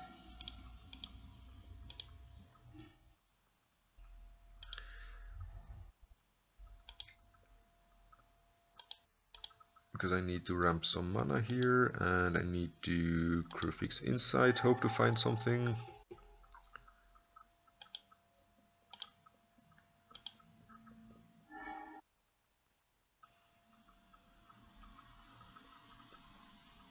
This is his one turn where we are really weak to. He's going like he could play Veteran Explorer. Oh no, he's sacrificing the Spirit first, which means he doesn't have green to play his Explorer. If he had a green source and a Veteran Explorer, he could get 2 basics, and like every Veteran Explorer would give him 1 more basic. Like the first one, you pay 1 mana. Actually, no, it's neutral. You pay mana to play it, you pay mana to sacrifice it, you get 2 basics. So what I said didn't actually make sense. Yeah, paying life for the wild growth seems a bit too aggressive.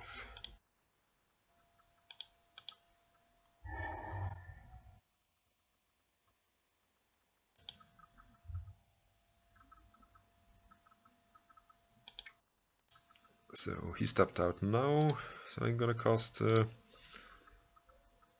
Oh, I could Oblivion Ring and play a second Simple Library or so. Maybe I shouldn't have played the cast out yet.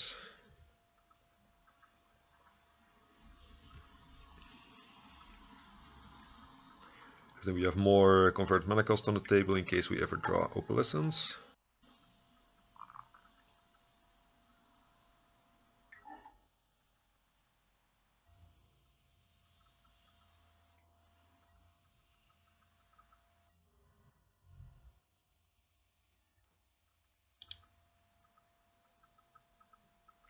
I'm not sure I want to Doomwake Giant here, because then he gets more green mana. He's clearly screwed on mana. So I probably want to Parallax Wave it away.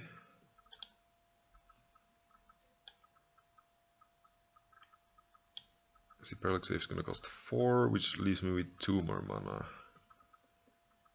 Put the ley line back on top. Probably paying for the Utopia Sprawl. I'm not really drawing anything great here. I feel like I wanna hit something else. Let's see, I have double black already. Probably want more white. Then I play Parallax Wave, exile Veteran Explorer.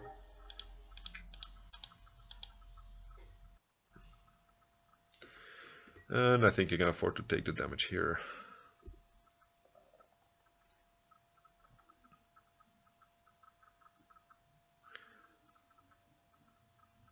And then next, we should really hit an Opalescence sometime, but Starfield of Nyx is already good enough. Like, Opalescence would be better because it allows to take his enchantments with our Parallax Wave as well.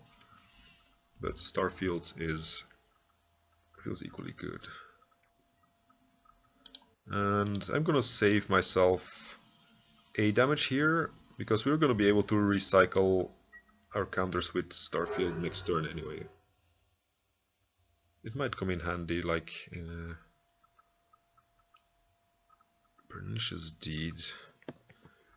Yeah, exactly. Opalescence would be better because it allows us to exile the Pernicious Deed with our Parallax Wave. Use ability, yes. See, put on top. Put on top. See, put on top.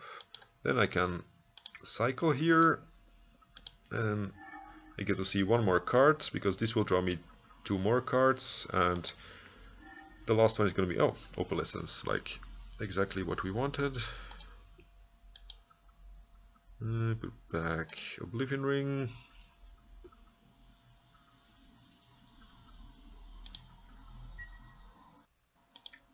This is a nice trick with cost out. Like, if you cycle in your upkeep, or like after resolving the first one, this says like 2 cards in your hand drawn this turn, so it doesn't matter if the cards were drawn off Sylvan Library. Like, if you brainstorm in your upkeep, you can put the brainstormed cards back, and if you cycle during your upkeep or draw step, you can also put the cards that you drew with the cycler back.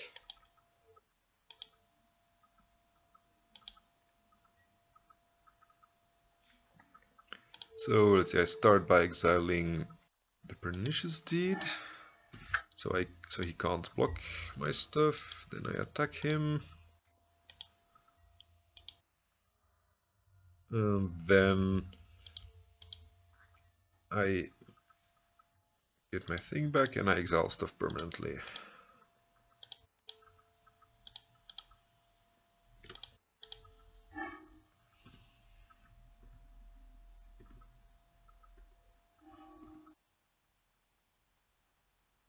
I could even like blink my cast out and exile his... I think I'm actually gonna do that. Just so it's gone like permanently, and if he kills my cast out, he doesn't get back. Ooh, wait, never mind. The cast out trigger was stacked incorrectly. Why does it stack it incorrectly? So I want to exile this, and Parallax Wave.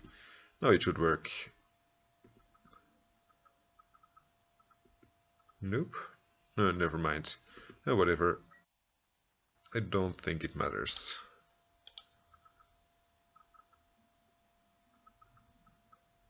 Maybe I clicked something wrong, or the priority button just didn't work properly. Opponent concedes, and we finally won a match here. We're still in the running for 3-2 if we play very tightly and have a bunch of luck. Oops, actually we won 2-1.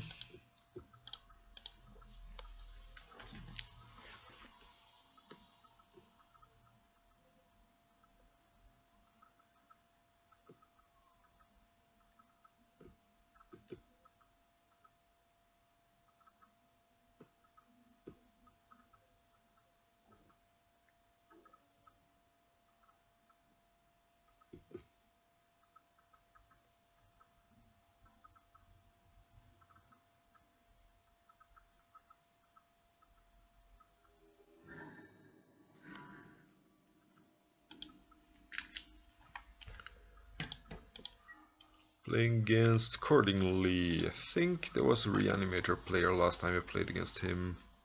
Yeah, Accordingly. I'm gonna assume he's on Reanimator. And his hand does nothing against anything. And in general, this hand is bad against Reanimator. Like this, the main deck is bad against Reanimator anyway. So I'm gonna keep this. Like Caracas at least stops some of his things. Chancellor of the Annex.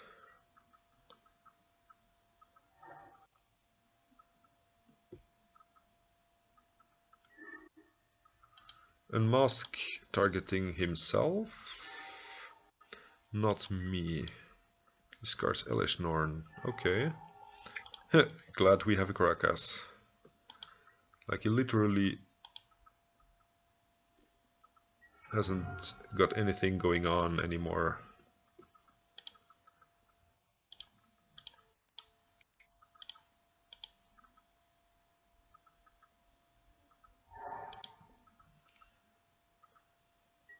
You see, Ione is also bad, so all he can do is play a Chancellor at some point.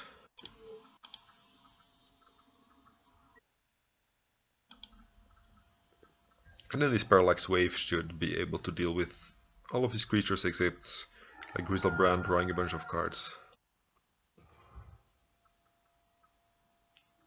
Or like Tightbow Tyrant could be annoying.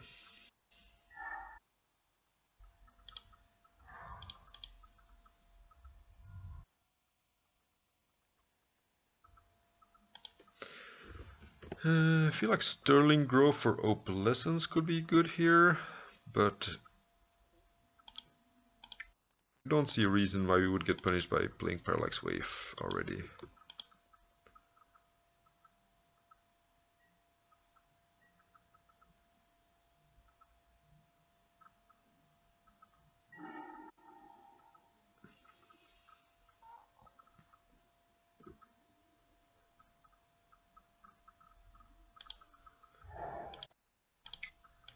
We wouldn't have had mana to do both things this turn anyway.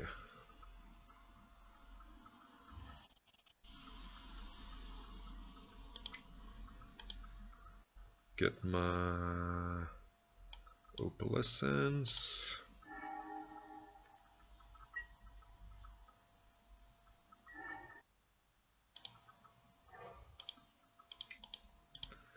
And just start attacking him. Winning game 1 is really good in this matchup, because even with Leyline of the Void, like maybe we lose one of the two sideboard games, because they bring in something like Stronghold Gambit or Wear Tear.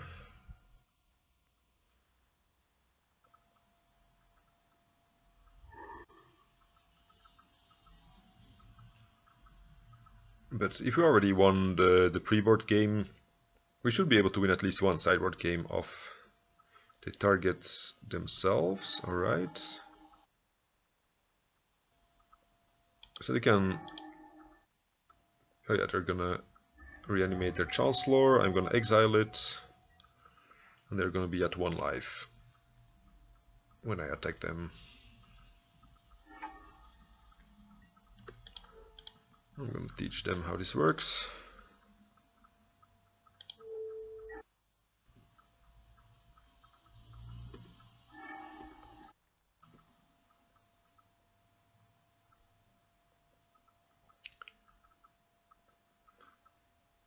And we would have drawn.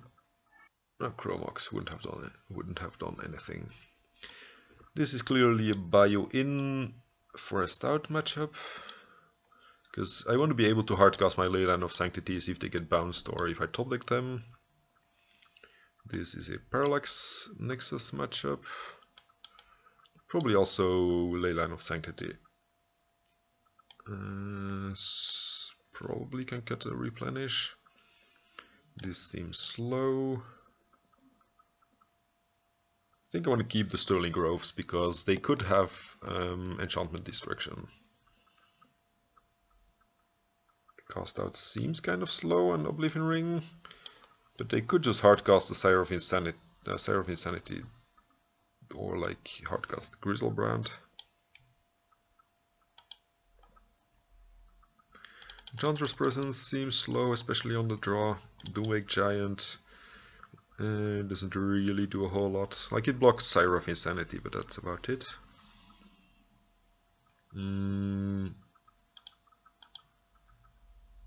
Could maybe cut some more replenishes. I'm not planning on getting my stuff discarded just because of the ley line, and they probably don't have a lot of removal spells anyway, like to kill my enchantments.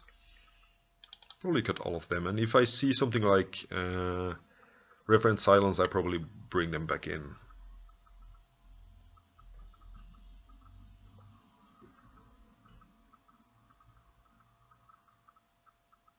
Yeah, I can see cutting one of the cast outs. We don't have replenish anymore, so the cycling isn't super relevant. And if we ever want to kill a hard cast thing, we probably don't want to pay more than 3 mana for it. And has no ley line and no Caracas or anything good either. So that's clear mulligan. This is tricky, like you're probably gonna die, right? But you can't mulligan forever for ley line. I think I'm just gonna try it. Because we already won the first game, so we can afford to lose this one due to a bad mulligan.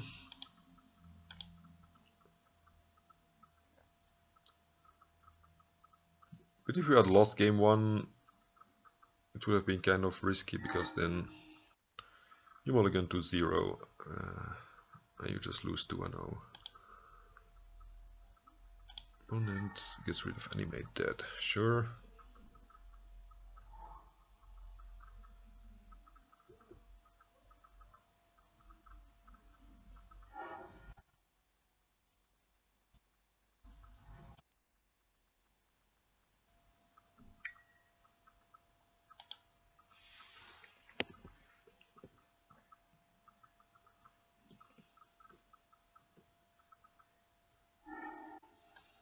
Getting rid of Chancellor of the Annex and Entomb.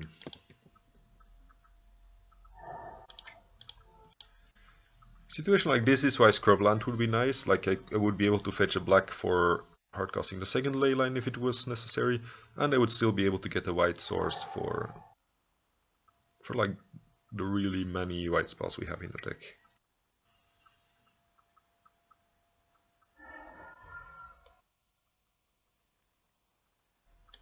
Like that one. Not gonna crack a fetch here.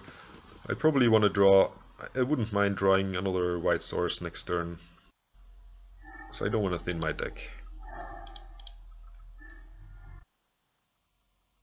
Look at the basic. They might sideboard, like occasionally they sideboard something like Blood Moon. And I think it's unlikely, but I don't want to die to a random Blood Moon and then getting Stronghold Gambited or something. Especially because of Caracas. Like, I think they often board Blood Moon against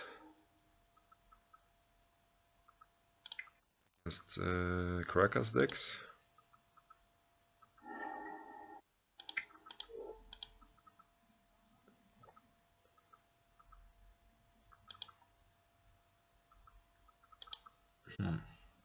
And I'm not keeping this in hand here.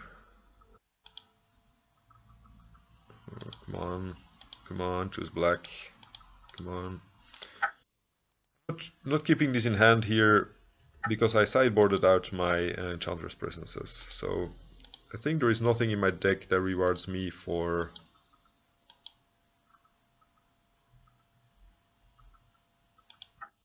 come on, what are you doing? That rewards me for keeping stuff in hand.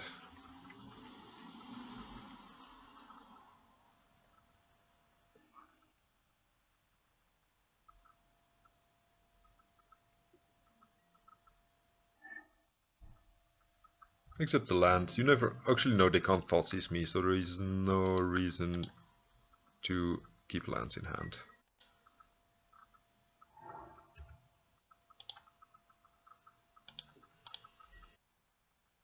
Might as well fetch my Bayou here, so I can hardcast any other black ley lines I draw.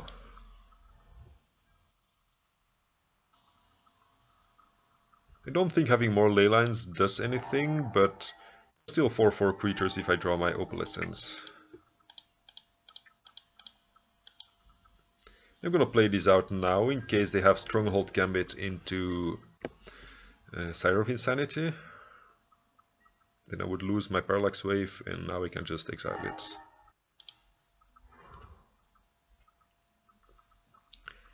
Maybe I should cut... If we go to game 3, maybe I have to cut the land, because drawing all this land is really weak. I think I'm gonna keep this in hand now.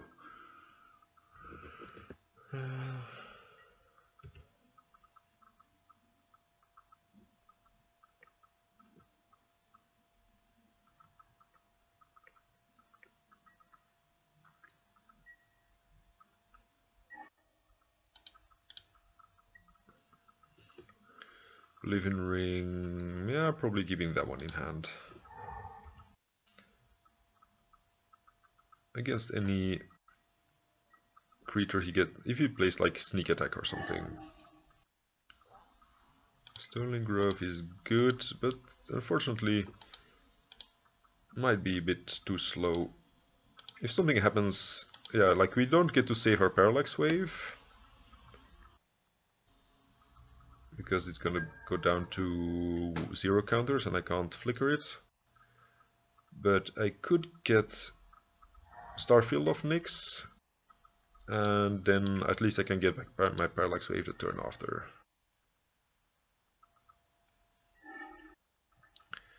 Let's see, Starfield of Nyx, choose this card.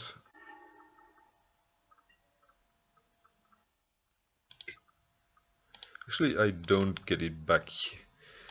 Never mind, I don't get it back because it's not dead yet. I get back the like Leyline or Sterling Grove next turn, and then the turn after I can get back my Parallax Wave.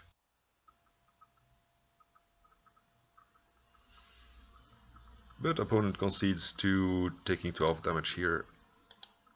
They clearly did not have something like Sneak Attack, or they probably wouldn't have conceded.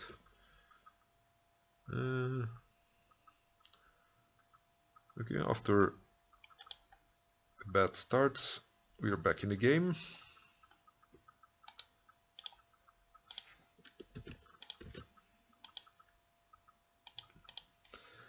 And we get to play one more to decide if we get a positive record or a negative one, and whether we get back the entry fee or not.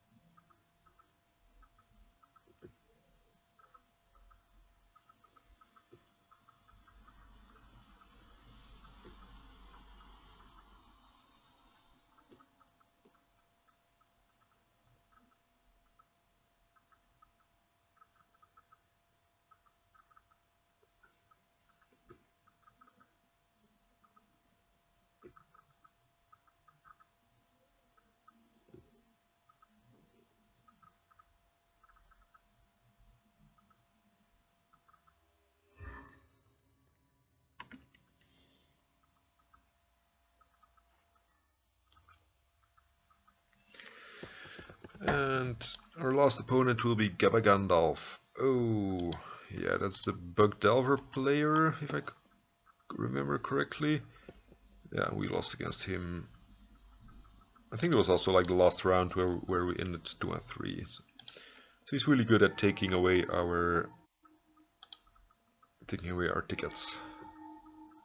Replenish is a good card against him to Turak, but having it in your opening hand means it's more likely to actually get him the way. Feel like I'm not keeping this. It would be an unwastable second white source, which is pretty strong against Delver decks. But I want to draw something better than more lands.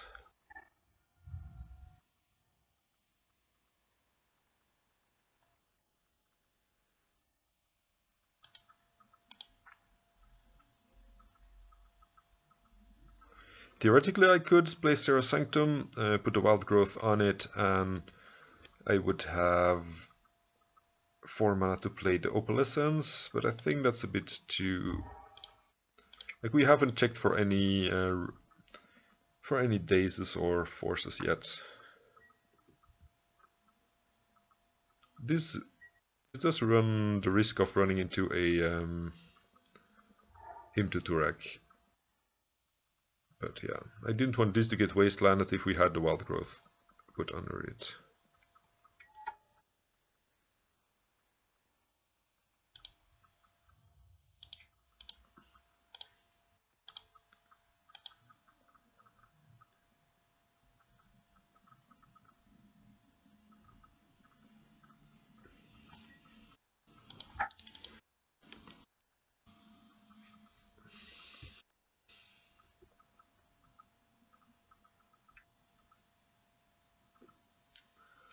So, opponent is still on the same deck.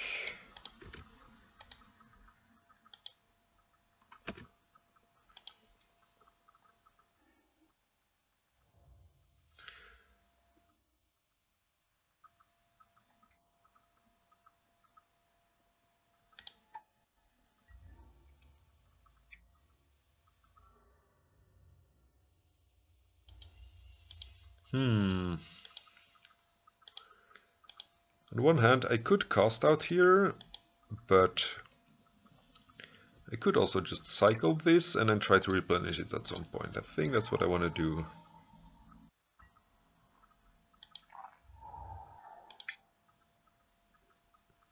I don't want to replenish just the cast out, so...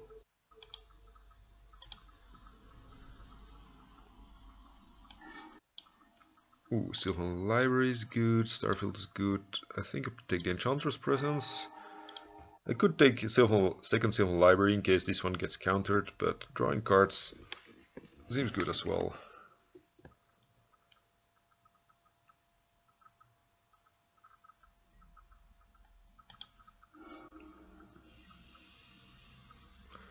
And alternatively, I might just play the Replenish here, because we're going to be taking a lot of damage. Like he could already have digged for a Force of Will with a Ponder, but I'm not going to assume that that's the case. Or I could play Enchantress Presence, start drawing a few cards, but then yeah, if this flips, I'm dead, so I don't think that's a risk to take.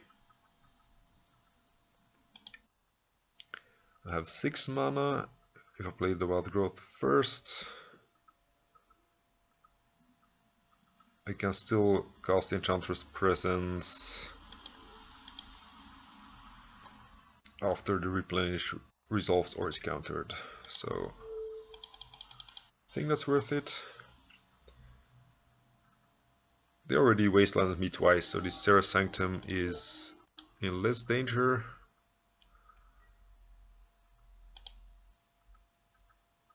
And it gives me an additional creature, and I get to draw cards next turn, hopefully.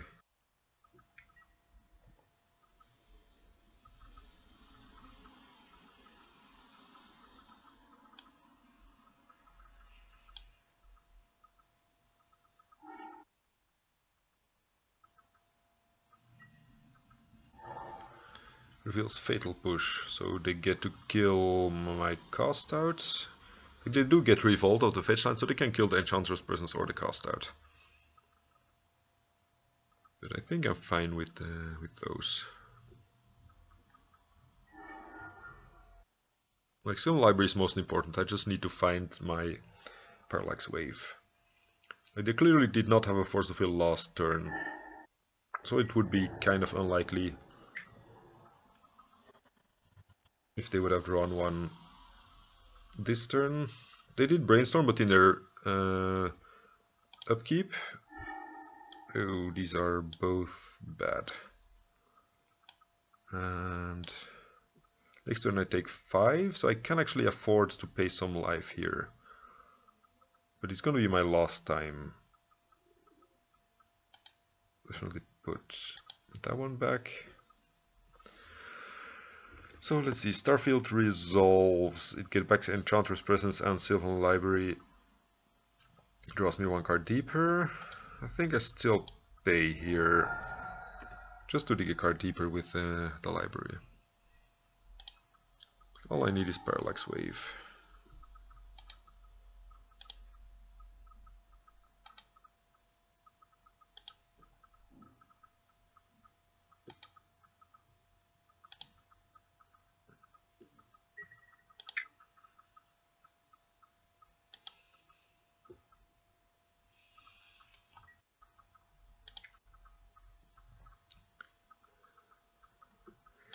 I think Starfield is more important, so I'm gonna cast it around like soft counters. Although I guess I had enough mana floating to not care about things, but I didn't want to count my mana to see if I could play around the days or not. So here I do not want to attack with Opalescence or Cast Out. I probably don't want to attack with anything.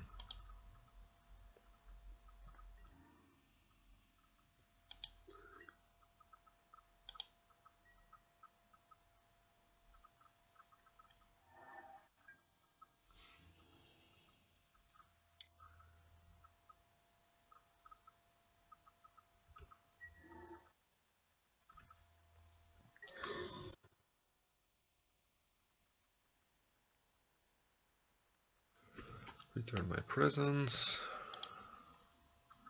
Now I really need to hit a removal spell though, or like hit something with Crufix inside.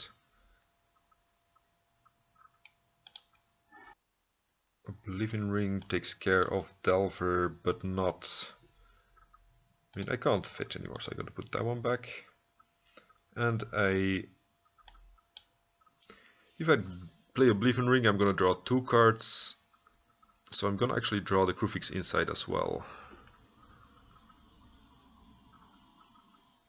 Which does dig me deeper, but costs me more mana. So I have enough mana of the Seraph Sanctum though. So I think I put back the Crufix inside.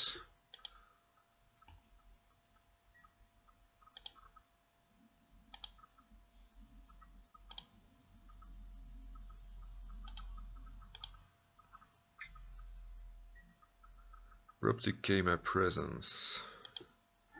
So I am gonna draw 1 less card. But I should still have the Crufix inside on top of my deck.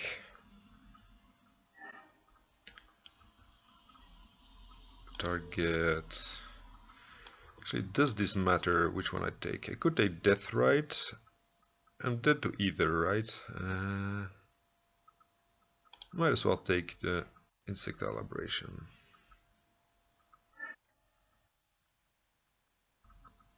Then if we can flicker this, it becomes it returns unflipped, and then we can exile the Deathrite. Like, it probably not gonna come up, but you never know if it may.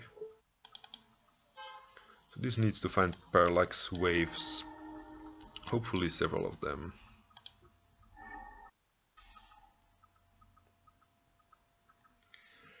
We win if this resolves. Is there any reason to cast Eidolon first? I don't think so. Like, he can't even have a Force of Will anymore because he showed us the Abrupt Decay. Oblivion Ring, his Deathrite is still a line.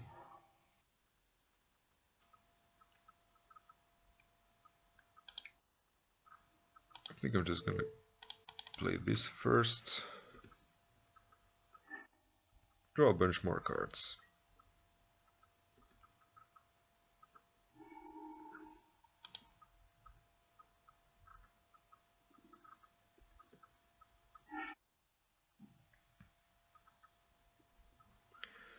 And then actually, let's see, in response to this thing, I think I actually just want to exile it with my Parallax Wave, just so like we don't get hit by another Abrupt Decay returning his Deathrite for whatever reason.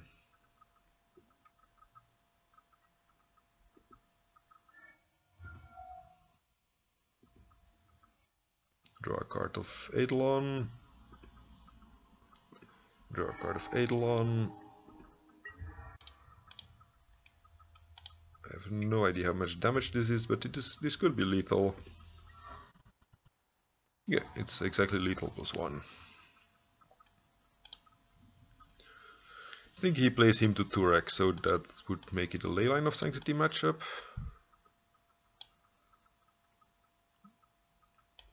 Because of Wasteland, Bayou could be an option, but I'm not entirely sure of that. It's definitely a Replenish matchup. Probably don't want Chromox here. It gets Abrupticate, it's a 2-for-1, and like we end basically with a mulligan. Like we have one less good card in our opening hand.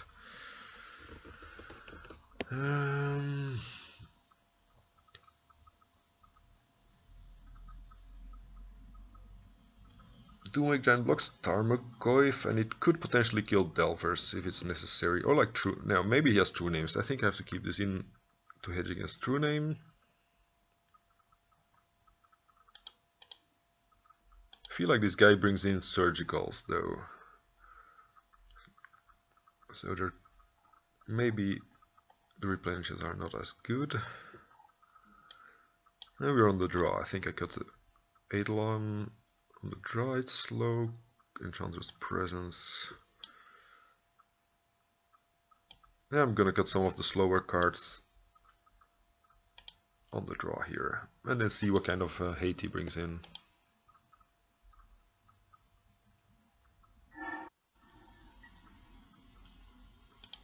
No Leyline, but turn 2 library through a daze.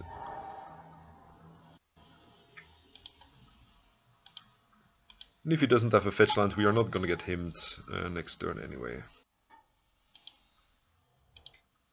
So play Sprawl on white.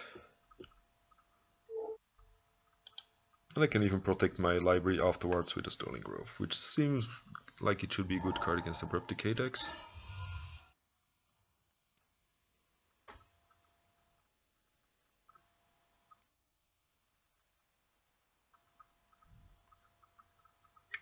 Delver Tarmogoyf. That's a good opener.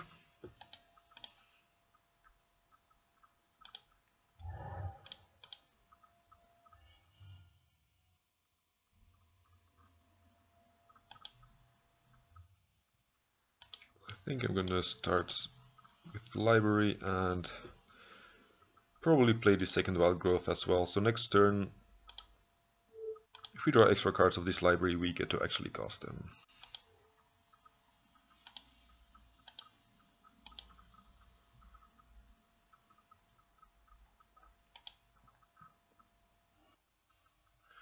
Ooh, Abrupt Decay.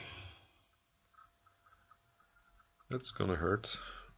Like we have Replenish, but I'm not sure I actually wanna burn my Replenish here yet.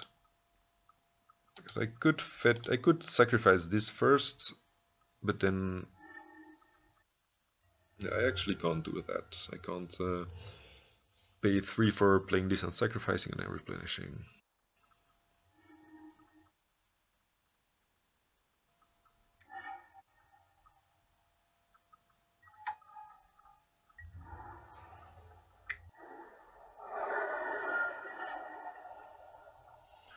Zero Sanctum lets us do that, which makes me think.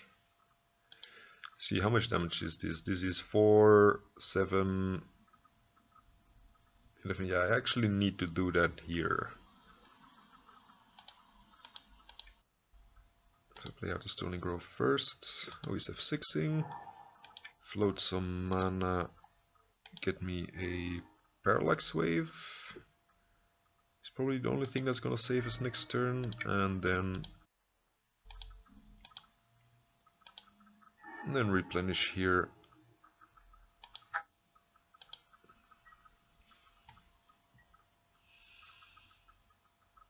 Oh, actually, the Goyf has gotten smaller because I returned my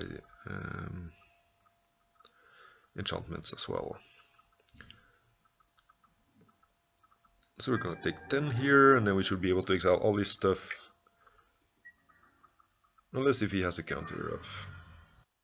But he f6 last turn, so...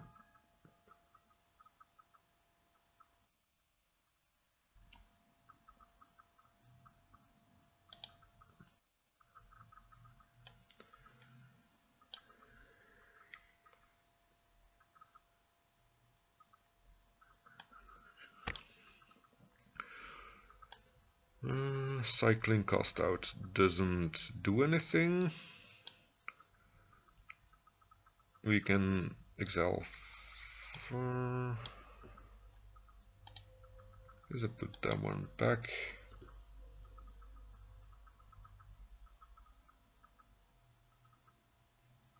You can also cycle here, but I don't know if it achieves anything. I think I'm gonna take 2 and 2 here, so I can't fetch.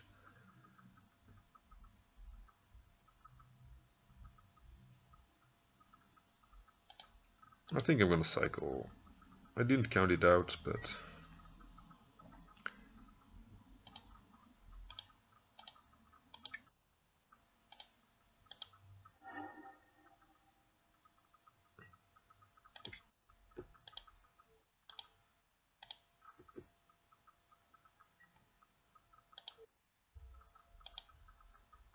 Gonna start by taking that one and force him to make a move.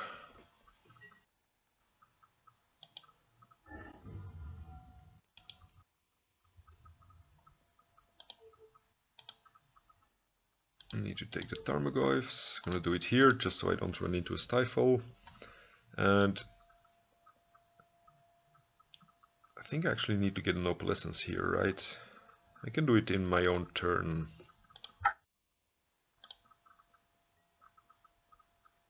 Oh no, this will go down to 0, so that means Opalescence will be too late. I need to get, yeah, I think I just need to draw the second Parallax Wave first.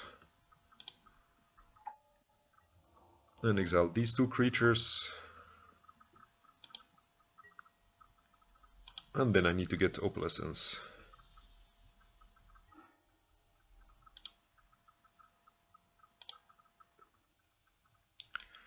Okay, we have Opalescence on top. So put that one back. Put that one back.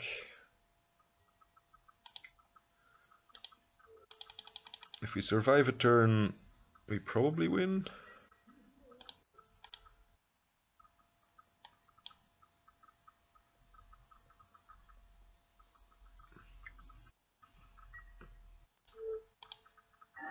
Like he's gonna get back his creatures, but then we get to exile everything forever.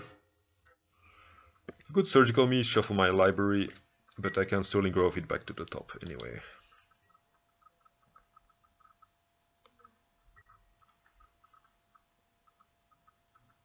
We're only dead to having top decked blue card and Force of Will, because I don't remember if this Abrupt Decay is the same one as he played or not.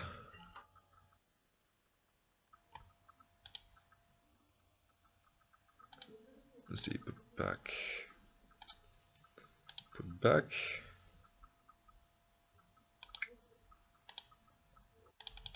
Or click, we would have been dead to click, taking our Opalescence. So, oh yeah, this gives it Shroud, so we need to watch out here, right? First we need to exile the Sterling Grove. Can we get punished in any way here by doing that? I don't think so. I think I want to keep the Sterling Grove alive, right? I could sacrifice it and shuffle away the Leyline of Sanctity.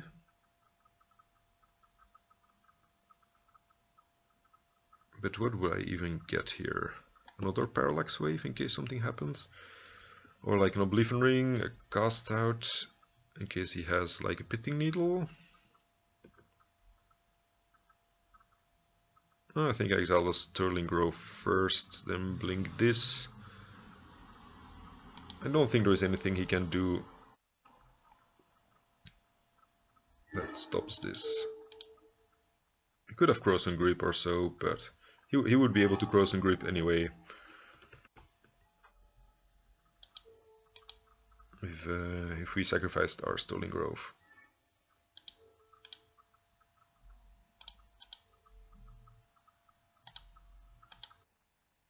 Okay, let's not forget to use the last one on itself.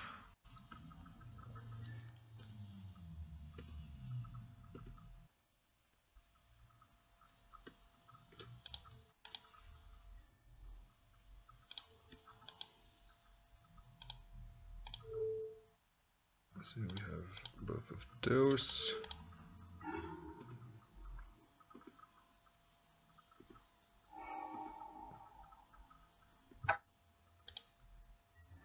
And we get to attack with the library. Killing people with Sylvan Library is always very satisfying.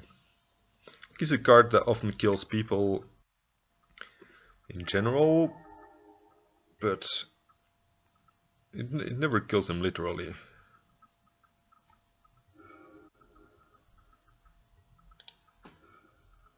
Yeah, these two suck.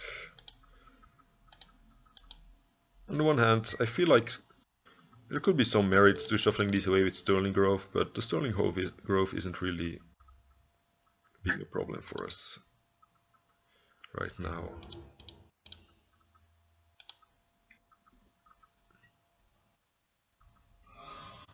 And they're dead next turn anyway, so...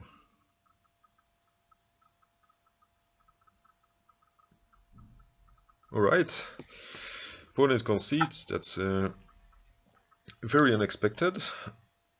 Like we made back a 3-2 score after losing the first ones.